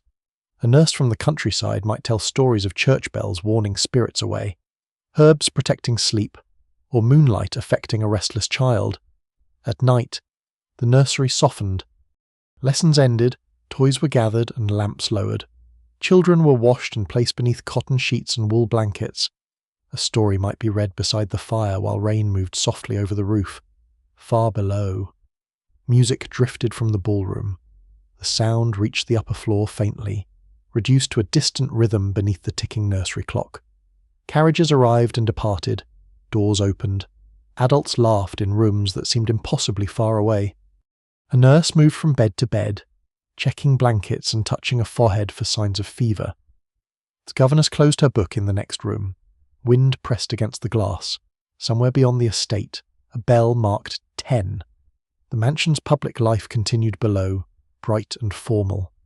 Above it, children slept among toys, lesson books, small shoes, and half-remembered stories, protected within hidden rooms designed to keep their world close to the family and yet carefully apart from it. Above the nursery rooms, where the corridors narrowed and the ceilings sloped beneath the roof, the mansion entered its least polished territory. The attic belonged to no single purpose. It was part sleeping place, part warehouse, part forgotten museum, and part refuge for objects that had once mattered enough to keep but no longer mattered enough to display. Here, beneath beams darkened by dust and age, the household stored the evidence of its own passing years. A servant climbing to the attic left the warmer floors behind. The stair grew steeper, wallpaper disappeared. The air changed with the season, bitterly cold in winter and close with trapped heat in summer. Wind moved around the chimneys, and rain struck the roof with a sharpness rarely heard in the padded rooms below. Some attic chambers were reserved for junior servants. These rooms could be little more than narrow boxes tucked beneath the eaves. A bed stood against the wall, perhaps beside a washstand, a chair, and a row of hooks. The ceilings were low enough that a tall person had to stoop. Windows were small, and in winter their glass might gather ice along the edges. The family slept several floors below beneath thick curtains and warmed blankets. A kitchen maid or housemaid above might depend on a single wool covering, a hot brick wrapped in cloth, or the heat remaining in her body after a day of constant movement. No one can quite agree how uncomfortable every attic room was. Some wealthy households provided decent quarters, especially for experienced servants they hoped to retain. Others spent extravagantly on guest rooms, while leaving those who maintained them in cold, badly ventilated chambers. The contrast could be severe. A servant's attic bedroom contained few possessions, but those possessions carried unusual importance. A small trunk might hold letters, photographs, a Sunday dress, spare stockings, a prayer book, and tokens from home. A ribbon, dried flower, or cheap brooch could preserve a life beyond the mansion's walls. Many servants had come from farms, villages, or crowded immigrant neighbourhoods. Their families remained far away, and letters were read more than once beside weak lamplight. A postcard could be placed beneath a mirror. A saint's image might be pinned above the bed. Some kept a sprig of dried rosemary, lavender, or rue in a drawer, following protective habits passed down through generations. Earlier medieval travellers had carried pilgrim badges, charms, or small relics along muddy roads and forest tracks. The attic servant lived in a modern city, yet she too kept modest objects against loneliness and misfortune. Privacy was limited. 2 or more workers might share a room, especially during a large social season when additional staff were hired. Beds stood close together, clothing hung from common hooks. Someone rising before dawn tried not to wake the others, though floorboards creaked and washwater was rarely poured without sound. Servants worked long hours, but sleep did not always come easily. The attic amplified weather. Wind moaned beneath loose slates. Branches scraped the roof. Pigeons shifted near chimneys. Pipes knocked in the walls, and mice sometimes moved among trunks and storage boxes. A sound heard in darkness invited explanation. Some servants believed the attic held the memories of the house, a trunk opening without cause, a footstep crossing an unused room, or a bell ringing when no one had called might be connected to former residents. Whether such stories were believed literally or simply repeated to pass the time is impossible to know. Large houses gathered ghost tales almost as quickly as they gathered furniture. Attics encouraged them because so much stood hidden there. Beyond the bedrooms lay storage rooms crowded with trunks, crates, rolled carpets, broken chairs, screens, lamps, portraits, and furniture displaced by changing taste. A gilded mirror removed from the drawing room might lean against a wall beneath a sheet. An old cradle waited in a corner. Curtains from a previous decoration scheme lay folded inside a chest, their once fashionable colour fading in darkness. Seasonal clothing occupied wardrobes and cedar-lined cupboards. Fur coats were wrapped during summer. Linen suits disappeared during winter. Heavy curtains, rugs, and bed hangings might be changed with the weather, requiring servants to carry large bundles up and down the back stairs. The work followed the calendar. Spring cleaning brought unusual activity to the attic. Windows were opened, dust sheets shaken, moth damage inspected, carpets were beaten outdoors, upholstery was brushed, trunks aired, and stored garments examined for mildew. Camphor, cedar, tobacco leaves, or mothballs were used to discourage insects. The smell could be strong enough to cling to clothing long after it returned downstairs. Older households had relied on herbs such as lavender, wormwood, tansy, or southernwood for similar protection. Not every remedy succeeded. Moths continued their quiet feasting in the dark, leaving small holes in wool and fur despite the housekeeper's precautions. Children sometimes discovered the attic during rainy afternoons, though access might be forbidden. To them, it offered a world more interesting than the nursery. Costumes from old entertainments, discarded hats, painted screens, and trunks of letters transformed dusty rooms into kingdoms, ships, theatres, and caves. Such exploration worried adults. Attics contained unstable furniture, exposed nails, narrow stairs, and windows without proper guards. More troubling still, they contained family history not intended for young eyes' mourning clothes, portraits of the dead, private papers, and possessions belonging to relatives rarely discussed. The attic preserved what the public rooms edited away. Downstairs, the mansion told a story of continuous prosperity. Upstairs, objects revealed change. Furniture had been replaced, babies had outgrown cradles, dresses had gone out of fashion, a portrait had been removed after a quarrel, a trunk remained packed after someone left and never returned. Even now, historians continue to debate how much can be learned from such domestic remains. Inventories describe objects, but rarely explain why they were kept.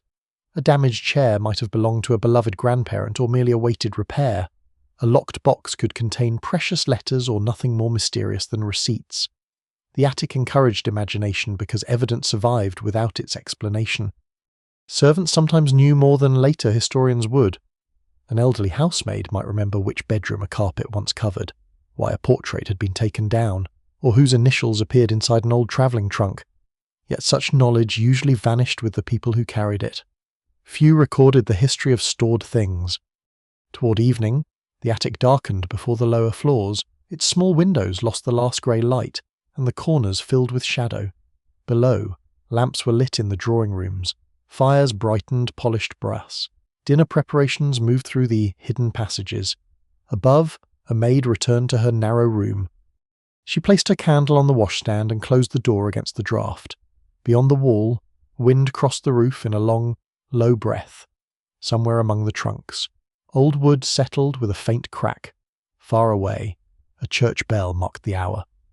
The servant removed her shoes, folded her apron, and lay beneath the wool blanket.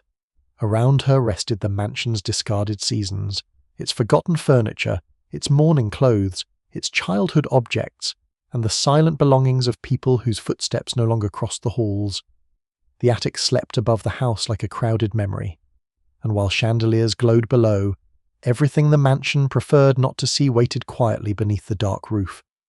Beneath the attic's sloping ceilings and forgotten trunks, the mansion also kept rooms for realities that wealth could soften but never prevent. Illness entered quietly. It might begin with a child coughing in the nursery, a housemaid growing pale over the breakfast tray, or an elderly relative declining dinner because the room felt too warm. At first, the household adjusted around the disturbance. Curtains were drawn, a fire was strengthened, a tray was carried upstairs, voices lowered outside a bedroom door. Then the room changed its purpose. A familiar chamber became a sick room. Furniture was moved away from the bed to create space for the doctor, nurse, basin, medicine table, and coal scuttle. Heavy ornaments might be removed because they gathered dust. Rugs were rolled back. Fresh linen was stacked within reach, and a screen placed near the door to protect the patient from drafts and curious glances. The mansion's ordinary rhythm continued beyond the walls, but inside the sick room, time became slower. Hours were measured by medicine spoons, cups of broth, changes of compress, and the opening of curtains to judge the light. A clock ticked on the mantel. Coal settled in the grate. Footsteps paused in the corridor, then retreated when no summons came. Infectious illness created greater anxiety. Before modern understanding of germs became widespread, families and doctors held competing beliefs about contagion. Some blamed foul air, damp rooms, bad drains, exhaustion, inherited weakness, or sudden changes in temperature. Others increasingly accepted that certain diseases passed between people. though no one can quite agree how consistently households applied the new medical knowledge. Isolation rooms therefore served several purposes. A distant bedroom, upper chamber, or room at the end of a private corridor could be separated from the family's daily movement. Meals arrived on special trays, dishes were washed apart, visitors were restricted, children were sent away, sometimes to another wing or to relatives in the country. The servants could not withdraw so easily. A nurse or maid remained near the patient, carrying water, coal, linen, and medicine. She emptied basins, changed bedding, cleaned spills, and slept lightly in an adjoining room. During epidemics, domestic workers often faced the same danger as the family, but with fewer choices about exposure. Their remedies blended professional instructions with household knowledge. Mustard plasters warmed the chest, hot water bottles eased chills, barley water, beef tea, milk, or thin broth were offered when the patient could not manage solid food. Vinegar might be used to wipe surfaces or freshen the room. Camphor, eucalyptus, lavender, and carbolic preparations appeared in cupboards according to the period and the household's preferences. Some treatments comforted, others exhausted the sick. Patent medicines promised relief from coughs, fever, sleeplessness, pain, and nervous complaints. Labels spoke with certainty, although the mixtures might contain alcohol, opiates, or ingredients of doubtful benefit.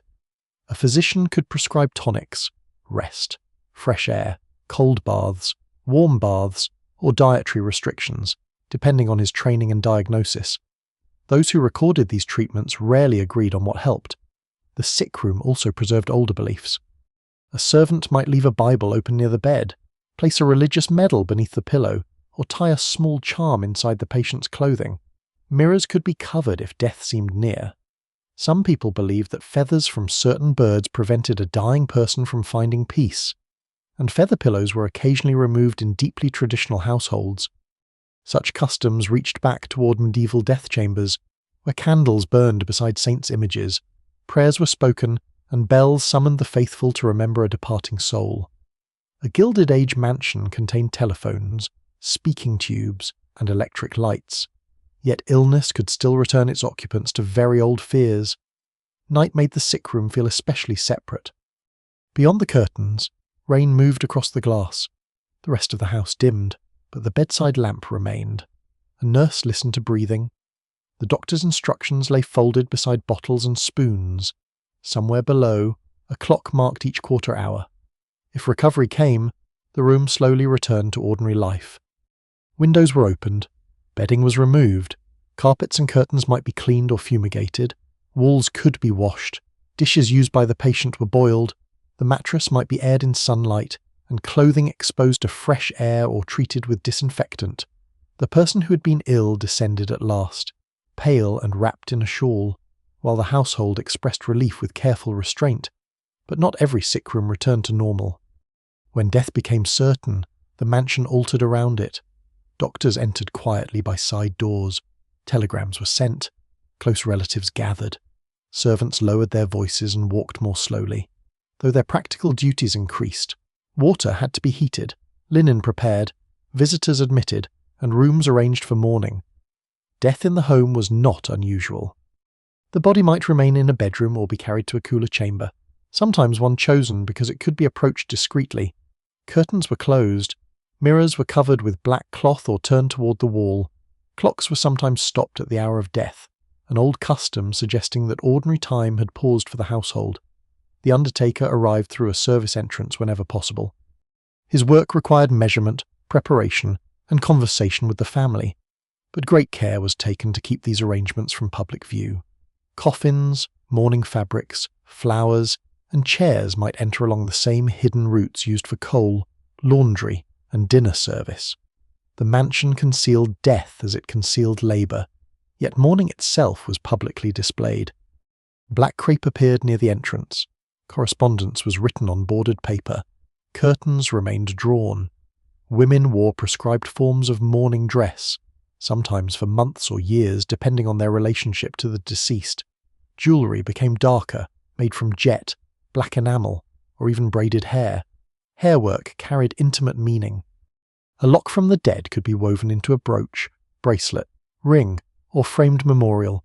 Such objects seem unusual now, but they allowed grief to take a physical form. Medieval families had also preserved relics, clothing fragments, and devotional tokens connected to the dead, believing memory could inhabit material things. The funeral might take place in the house, a church, or both. Flowers filled the rooms, candles burned, clergy arrived, servants stood at a distance or watched from corridors. Some had known the deceased for decades, yet their grief remained secondary to the family's ceremony. A maid might weep while folding a familiar coat, then continue working because guests required tea. That was one of the quiet cruelties of domestic service. Emotion had to fit around duty. After the funeral, rooms were closed, clothing was packed, medicine bottles disappeared, the bed was remade but left unused. A portrait might receive a black ribbon. Letters were sorted, burned, or locked away. No one could be certain how long the chamber would remain untouched. Weeks passed, dust gathered. Then one morning a housekeeper opened the curtains and instructed the maids to begin. Furniture was covered or moved. Personal objects entered trunks. The room joined the mansion's hidden archive of absence. Outside, winter mist crossed the lawn. A distant bell sounded through bare trees, slow and measured. In the corridors, servants paused until the final note faded, then returned to their work. The house had lost one of its voices. Yet fires still needed tending, meals still arrived, and footsteps continued along the concealed passages, carrying the living past the rooms where illness, mourning, and memory waited behind closed doors. Beyond the rooms of illness and mourning, the mansion concealed spaces of a quieter and more voluntary kind. These were rooms meant for withdrawal. A family that appeared constantly before servants, guests, business partners, relatives, and society reporters still required places where the performance could briefly stop. The public drawing room invited observation. The private retreat discouraged it. For a gentleman, the smoking room often served this purpose. It might stand beside the library, near the billiard room, or at the far end of a corridor reached through a heavy door. Dark wood covered the walls, leather chairs faced the fireplace, small tables held ashtrays, cigar cutters, match safes, and decanters. Curtains were thick both for warmth and for containing the smell of tobacco. After dinner, men sometimes withdrew there while women remained in the drawing room. This separation followed a long social custom rather than a strict rule applied in every household. No one can quite agree how often conversation truly divided along the formal lines described in etiquette books. In many homes, women joined the smoking room later, while in others the arrangement was observed with great care. Behind the closed door, the tone changed. Business might be discussed more plainly. Political opinions grew less guarded. A man who had maintained perfect courtesy at dinner could complain about a rival, question a marriage proposal, or admit that an investment was failing. The smoking room therefore concealed more than smoke. It held the household's financial anxieties, private alliances, and decisions that would later appear to have been made effortlessly. A contract might be shaped beside the fire. A son's future could be discussed without his knowledge. A guest might leave carrying an understanding that had never been written down. Cigars themselves carried ceremony. They were stored in fitted cabinets or humidors, clipped at the end, lit carefully, and offered according to quality. Tobacco arrived through distant trade routes and was wrapped in bands bearing foreign names, much as medieval noble tables had displayed spices, wines, and smoked fish brought along river roads and merchant tracks. Possession suggested reach. A rare cigar, like an imported wine or carved chair, allowed the mansion to gather the wider world into a private room. Women had retreats of their own. The boudoir, morning room, or private sitting room offered a space smaller and more personal than the public salons below. Its furniture might be lighter, its colours softer, and its objects chosen for intimacy rather than display. Here, a woman could read correspondence, receive a close friend, write invitations, examine household accounts, or sit with a lady's maid while a dress was altered. She might keep photographs in silver frames, letters tied with ribbon, bottles of scent, sewing baskets, devotional books, and small gifts whose meanings were understood only by the giver and recipient. The name boudoir suggested privacy, but privacy remained conditional. A maid entered with tea. A child appeared unexpectedly. The housekeeper brought questions about linen, meals, or a servant seeking leave. A husband knocked, or did not knock, according to habit. Still, the room belonged more fully to its occupant than the ballroom or drawing room ever could. Its desk often contained the private paper life of the household. Letters were written in longhand, folded, sealed, and carried through service corridors toward the entrance hall. Invitations established social calendars, condolences acknowledged deaths, thank you notes preserved alliances. A few careful lines could accept a proposal, refuse a visit, soften an insult, or end a friendship without openly admitting that it had ended. Correspondence required discretion. Servants delivered letters but were expected not to read them. Mail might be placed on silver trays, sorted by the butler, or carried directly to a private study. Envelopes bearing unfamiliar handwriting drew attention even when no one spoke of them. A locked writing desk therefore offered modest protection. Its drawers could contain family documents, bills, photographs, and letters too dangerous or painful to leave exposed. Some were burned in the fireplace after reading, others were kept for decades, then discovered in trunks by descendants who understood only fragments of the story. The private study served a similar function. An owner might retreat there after dinner, close the door, and examine accounts under a shaded lamp. Shelves held ledgers, railway reports, legal papers, maps, and correspondence from agents managing mines, factories, land, or investments far beyond the estate. The mansion's elegance depended upon money made elsewhere. That fact became clearer in the study than in the ballroom. Here were wages, debts, rents, losses, and calculations. A fortune that appeared solid from the front steps could feel uncertain when reduced to columns of figures. Markets changed, businesses failed, lawsuits dragged on. Estates demanded maintenance even when income declined. Some families concealed financial distress behind continued entertainment. Flowers still arrived, dinner was served on silver, carriages waited beneath the entrance canopy. Yet in the hidden study, bills remained unpaid and property was quietly mortgaged. The room guarded reputation until reputation could no longer be protected. Private retreats also sheltered affairs of the heart. A conservatory, side gallery, bookroom, or small music room provided opportunities for conversation away from a crowded reception. During a ball, two people might step from the ballroom into a quieter passage, where palms and ferns softened the lamplight. Such meetings were not always scandalous. They might involve a proposal, an apology, or a serious discussion impossible beneath the attention of the larger room. Yet stories of secret romances attached themselves easily to old mansions. A concealed stare, an unsigned letter, or a portrait turned toward the wall seemed to demand explanation. Those who recorded these tales rarely agreed upon their truth. Later generations often turned ordinary private rooms into scenes of forbidden love, hidden marriages, or dramatic betrayal. Sometimes evidence supports the stories. More often, only the architecture remains, inviting imagination. Even servants did not know everything. They heard fragments through panels, saw letters delivered, or noticed that a lamp burned late in a room, usually dark by midnight. From these details, entire explanations could grow. Superstition gathered around secret meetings as well. A candle extinguishing during a proposal was sometimes regarded as a poor sign. A ring dropped before a wedding could cause anxiety.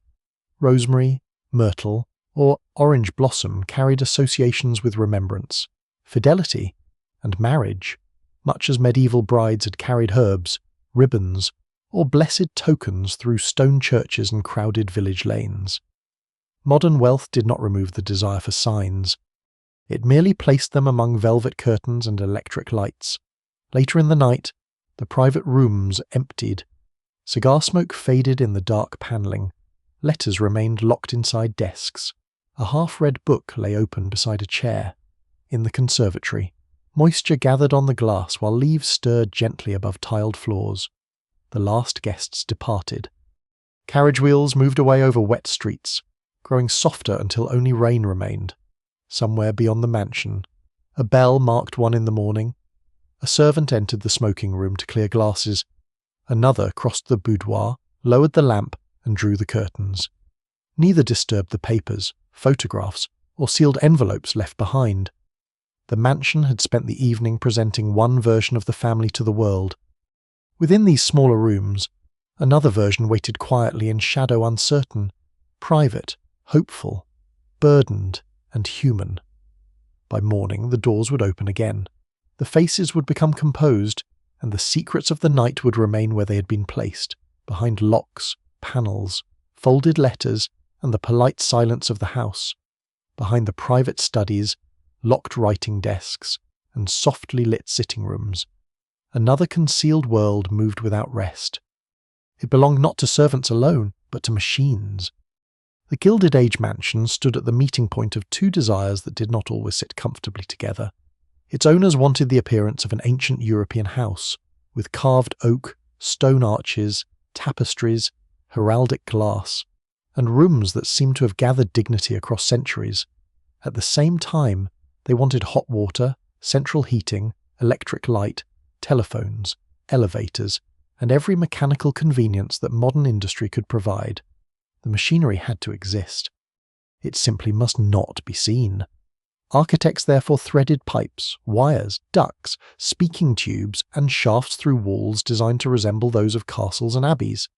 A visitor might admire a Gothic fireplace copied from a medieval manor without realizing that a modern heating flue, electric cable, and call bell wire passed behind the carved stone. Technology disappeared beneath decoration. The mechanical heart of the house lay in the basement. There, beyond the kitchens and coal room, stood boilers, furnaces, pumps, valves, gauges, and tanks. Pipes rose toward every floor, carrying heat and water through spaces hidden behind plaster and panelling. The rooms were hot, loud, and dim, their iron surfaces gathering soot, oil, and condensation. A furnace worker or engineer tended this equipment with constant attention. Coal had to be shoveled, ash removed, pressure watched, valves adjusted when distant rooms grew too cold or too warm. If a pipe froze, a boiler failed, or a pump stopped, the comfort of the entire household could disappear surprisingly quickly. No one can quite agree how reliable the earlier systems were. Advertisements praised modern heating as clean, safe, and effortless. Household records and servants' memories suggest something less perfect. Radiators knocked, pipes leaked. Bedrooms remained cold at the edges. Some rooms overheated while others never seemed warm enough. The family might complain that the library was chilly, far below. Someone opened an iron door and fed another shovelful of coal into the furnace. Heating altered the rhythm of domestic life, but it did not replace fireplaces immediately. Formal rooms continued to display glowing hearths because a visible fire offered comfort, beauty, and a sense of old-fashioned hospitality. Medieval halls had depended upon open flames, smoky braziers, and thick wool hangings to soften winter cold. Gilded Age mansions concealed powerful boilers below ground, yet residents still gathered beside carved mantels as their ancestors had gathered near stone hearths. The new system supported the old image. Water required an equally complex hidden structure. Pumps lifted it toward tanks placed in attics or upper service areas. From there, gravity carried it through pipes to baths, wash basins, kitchens, and water closets. Hot water passed through separate lines connected to boilers or heaters. The polished bathroom represented progress. Behind its tiled walls stood pipes requiring maintenance, joints vulnerable to leakage, and traps meant to block unpleasant sewer gases. Fear of bad drains remained widespread. Many people believed that foul smells could carry disease, and poorly designed plumbing sometimes strengthened that suspicion. Household manuals advised regular flushing, ventilation, and cleaning with disinfectants. Carbolic acid, chloride of lime, and other strong preparations appeared among domestic supplies. Their sharp odours announced cleanliness, even when their use was not always safe. Older protective habits persisted beside them. Some servants poured salt into drains, carried small medals, or placed herbs near windows during outbreaks of illness. Modern plumbing and ancient caution shared the same hidden cupboard. Electricity entered the mansion with even greater mystery. Early wiring passed through walls in insulated channels. Switches appeared beside doors. Lamps glowed without flame, smoke, or dripping wax. For families accustomed to gas jets and candles, the effect could seem almost supernatural. Not everyone trusted it. Some feared electric shocks, fires, or invisible currents moving through the house. Others disliked the brightness, believing electric light too hard upon faces and furniture. Gas remained in use beside electricity in many houses, offering a backup when the new system failed. Servants learned unfamiliar duties. Bulbs had to be replaced, fuses checked, fixtures dusted, wires were not to be touched casually. Electric bells joined older mechanical bell pulls, allowing residents to summon help with the press of a button. The signal travelled silently through the walls. In a basement corridor or servants' hall, an indicator moved or a bell sounded. Each room possessed its own label. The worker nearest the board watched for the small movement and responded. A finger touched ivory upstairs. A servant began climbing below. Speaking tubes carried voices through the same hidden spaces. These narrow pipes connected kitchens, pantries, bedrooms, entrance halls, and service rooms. A person removed a mouthpiece, blew or whistled to attract attention, then spoke into the opening. The words emerged faintly at the other end. The system saved footsteps but could be imperfect. Voices distorted. Messages were misunderstood. A request for tea might arrive as a request for keys. A cook's impatient reply could travel more clearly than she intended. Still, the tubes gave the mansion a strange inner voice. Its walls could speak. Telephones gradually connected the household to the world beyond. At first, an instrument might stand in a central hall or private office, where calls were answered by a servant. Later, extensions appeared in bedrooms, studies, kitchens, and gatehouses. The telephone collapsed distance while creating new problems of etiquette. No one could see the caller's expression or clothing. Voices arrived without warning. Private business might be overheard by an operator, secretary, or servant standing nearby. Some families kept telephone closets, small enclosed spaces containing an instrument, a seat, and perhaps a shelf for notes. The door protected conversation, though the closet could become hot and close during a lengthy call. The dumbwaiter was simpler, but no less useful. A small platform travelled through a vertical shaft, raised and lowered by ropes or mechanical power. Trays, dishes, laundry, coal, and supplies could move between floors without occupying a servant's arms on the stairs. The shaft door had to remain closed when the platform was absent. Open darkness invited accidents. Children were warned away. Servants knew that ropes could snap, loads could shift, and carelessness could send dishes crashing toward the basement. Small superstitions gathered around the device. A dumbwaiter stopping between floors might be blamed on an unseen obstruction before anyone examined the rope. A bell sounding from an empty shaft could become the beginning of a ghost story told in the servants' hall. Mechanical elevators inspired even greater fascination. In the largest mansions, passenger lifts carried elderly family members, guests, trunks, and servants between floors. Their interiors could be richly decorated with wood, brass, mirrors, and upholstered seats, disguising the machinery above and below. Service elevators remained plainer. They moved heavy loads through back corridors and basement shafts.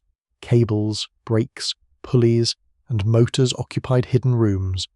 An attendant might operate the controls, opening gates only when the car stood level with the floor. Trust developed slowly. Some residents preferred the staircase, fearing that the lift might stop or fall. Others embraced it as proof that the house represented the future. Even now, historians continue to debate whether such innovations reduced servants' labour or merely increased the amount of work expected from them. A machine saved steps. It also allowed more meals, more baths, more heated rooms, more elaborate entertainments, and a larger household to be maintained at once. Convenience rarely meant rest for everyone. Near midnight, the mechanical rooms remained awake after the drawing rooms darkened. The boiler breathed softly beneath the floors. Water moved through pipes. A wire carried a final bell from an upstairs chamber. Somewhere in the shaft, the dumbwaiter rope settled with a faint creak. Outside, mist crossed the lawn, and a distant church bell marked the hour. Inside, electric lamps went dark one by one, leaving only service lights glowing along the hidden corridors. The mansion appeared ancient, silent, and still. Yet behind its stone, wood, and painted plaster, heat circulated, water climbed, wires waited, and machines continued their patient labour, preserving the great illusion that comfort arrived without effort, and that the modern world could remain forever hidden behind the beauty of the past. By the time the hidden machinery had become quiet, the mansion seemed complete. Its public rooms still shone beneath chandeliers. Its libraries remained lined with leather-bound books. Its dining tables continued to receive silver, crystal, folded linen, and flowers arranged before the first guest arrived. Behind those rooms, servants still climbed narrow stairs, unlocked pantry doors, tended boilers, carried trays, and passed through walls that appeared solid from the other side. Yet no mansion remained unchanged forever. The fortunes that built these houses could weaken as quickly as they had risen. Railroads failed, mines closed, banks collapsed, taxes increased, heirs divided estates. Families who had once employed dozens of servants discovered that the cost of heating, repairing, and staffing a vast house had become difficult to justify. The hidden rooms felt the change first. A junior maid was dismissed and not replaced. One staircase served fewer footsteps. A pantry cupboard that had once been opened each morning remained locked for weeks. The upper servant bedrooms emptied, leaving iron bedsteads beneath dust sheets and hooks from which no aprons hung. No one can quite agree when the Gilded Age truly ended inside an individual house. Historical periods appear tidy in books, but domestic decline rarely obeys a single date. One mansion continued its elaborate dinners long after neighbouring homes had been converted into apartments. Another was abandoned while its decorations were still fashionable. Change entered quietly, much as service once had. Electric refrigerators made ice rooms unnecessary. Smaller household staffs reduced the need for multiple kitchens and pantries. Central systems replaced some of the coal fires that had demanded constant attention. Ready-made clothing, commercial laundries, restaurants, hotels, and new patterns of social life altered the old domestic order. The architecture remained, but its purpose faded. A hidden passage might become storage, a servant's staircase could be closed behind plaster, a silver vault became a cupboard for cleaning supplies. The laundry rooms filled with broken furniture. A nursery floor was divided into rented bedrooms, offices, or classrooms. Some mansions passed into the hands of institutions. They became museums, schools, clubs, embassies, hospitals, or religious houses. Their ballrooms hosted meetings rather than dances. Their libraries held files instead of family papers. Their bedrooms became galleries through which visitors moved beneath ropes and signs. The public rooms were usually preserved first. Paintings were cleaned, marble floors were repaired, furniture was returned according to photographs and inventories. Guides explained the owner's fortune, the architect's ambitions, and the famous guests who had once gathered beneath the chandeliers. The hidden rooms received less attention. Service corridors were sealed because they did not meet modern safety codes. Basement kitchens were stripped of copper and iron. Servants' bedrooms became offices. Mechanical shafts were covered. Renovators removed small doors whose original purposes were no longer understood. In older medieval houses, later generations had done much the same. Abbey stones became farm walls. Castle chambers turned into granaries. Pilgrims' roads disappeared beneath newer tracks.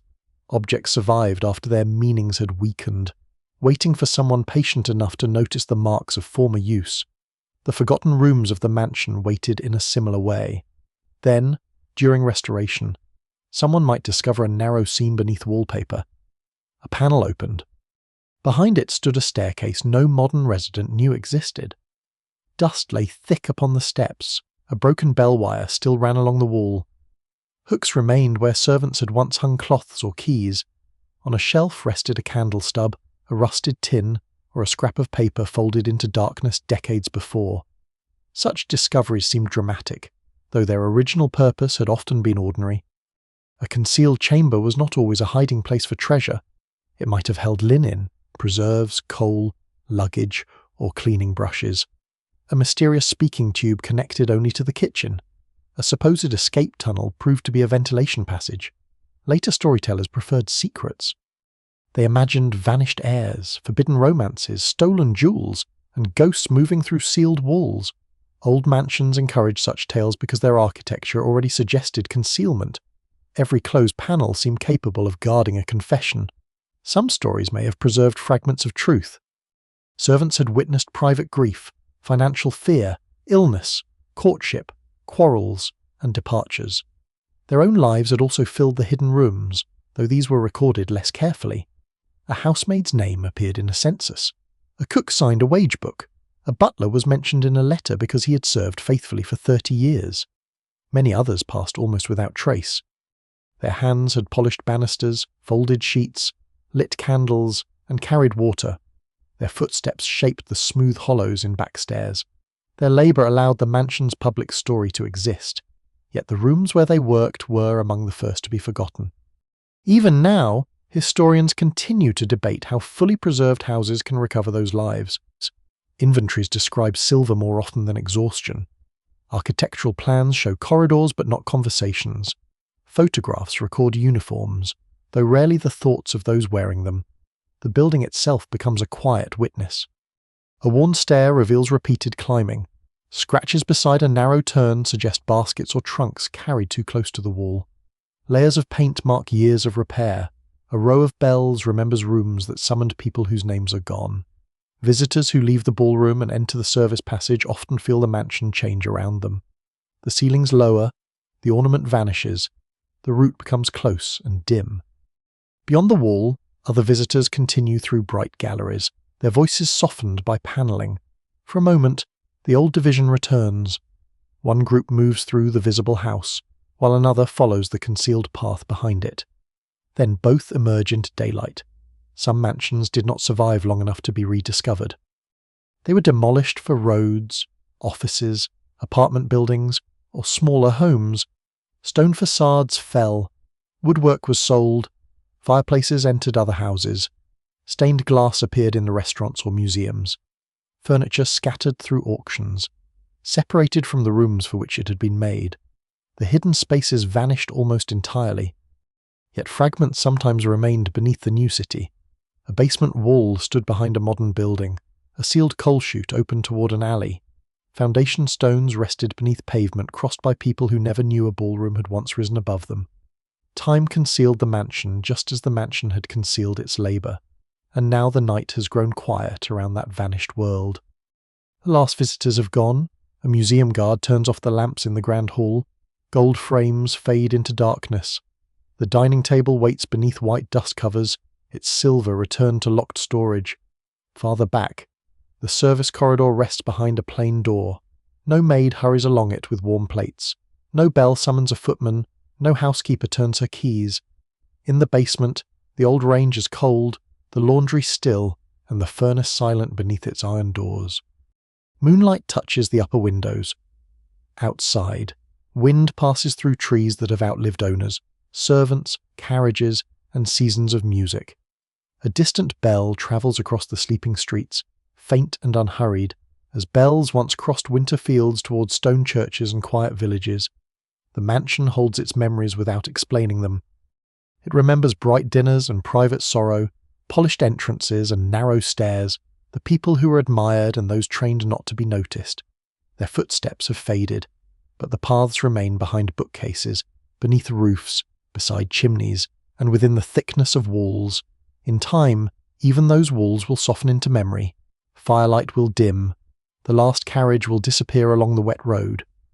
The hidden doors will close once more, not to guard scandal or silver, but simply to keep the darkness peaceful, and beyond them, the great house will rest at last, no longer divided between those who were seen and those who served unseen, but gathered together in the quiet that comes to every generation, every room, and every carefully guarded secret. Sweet dreams.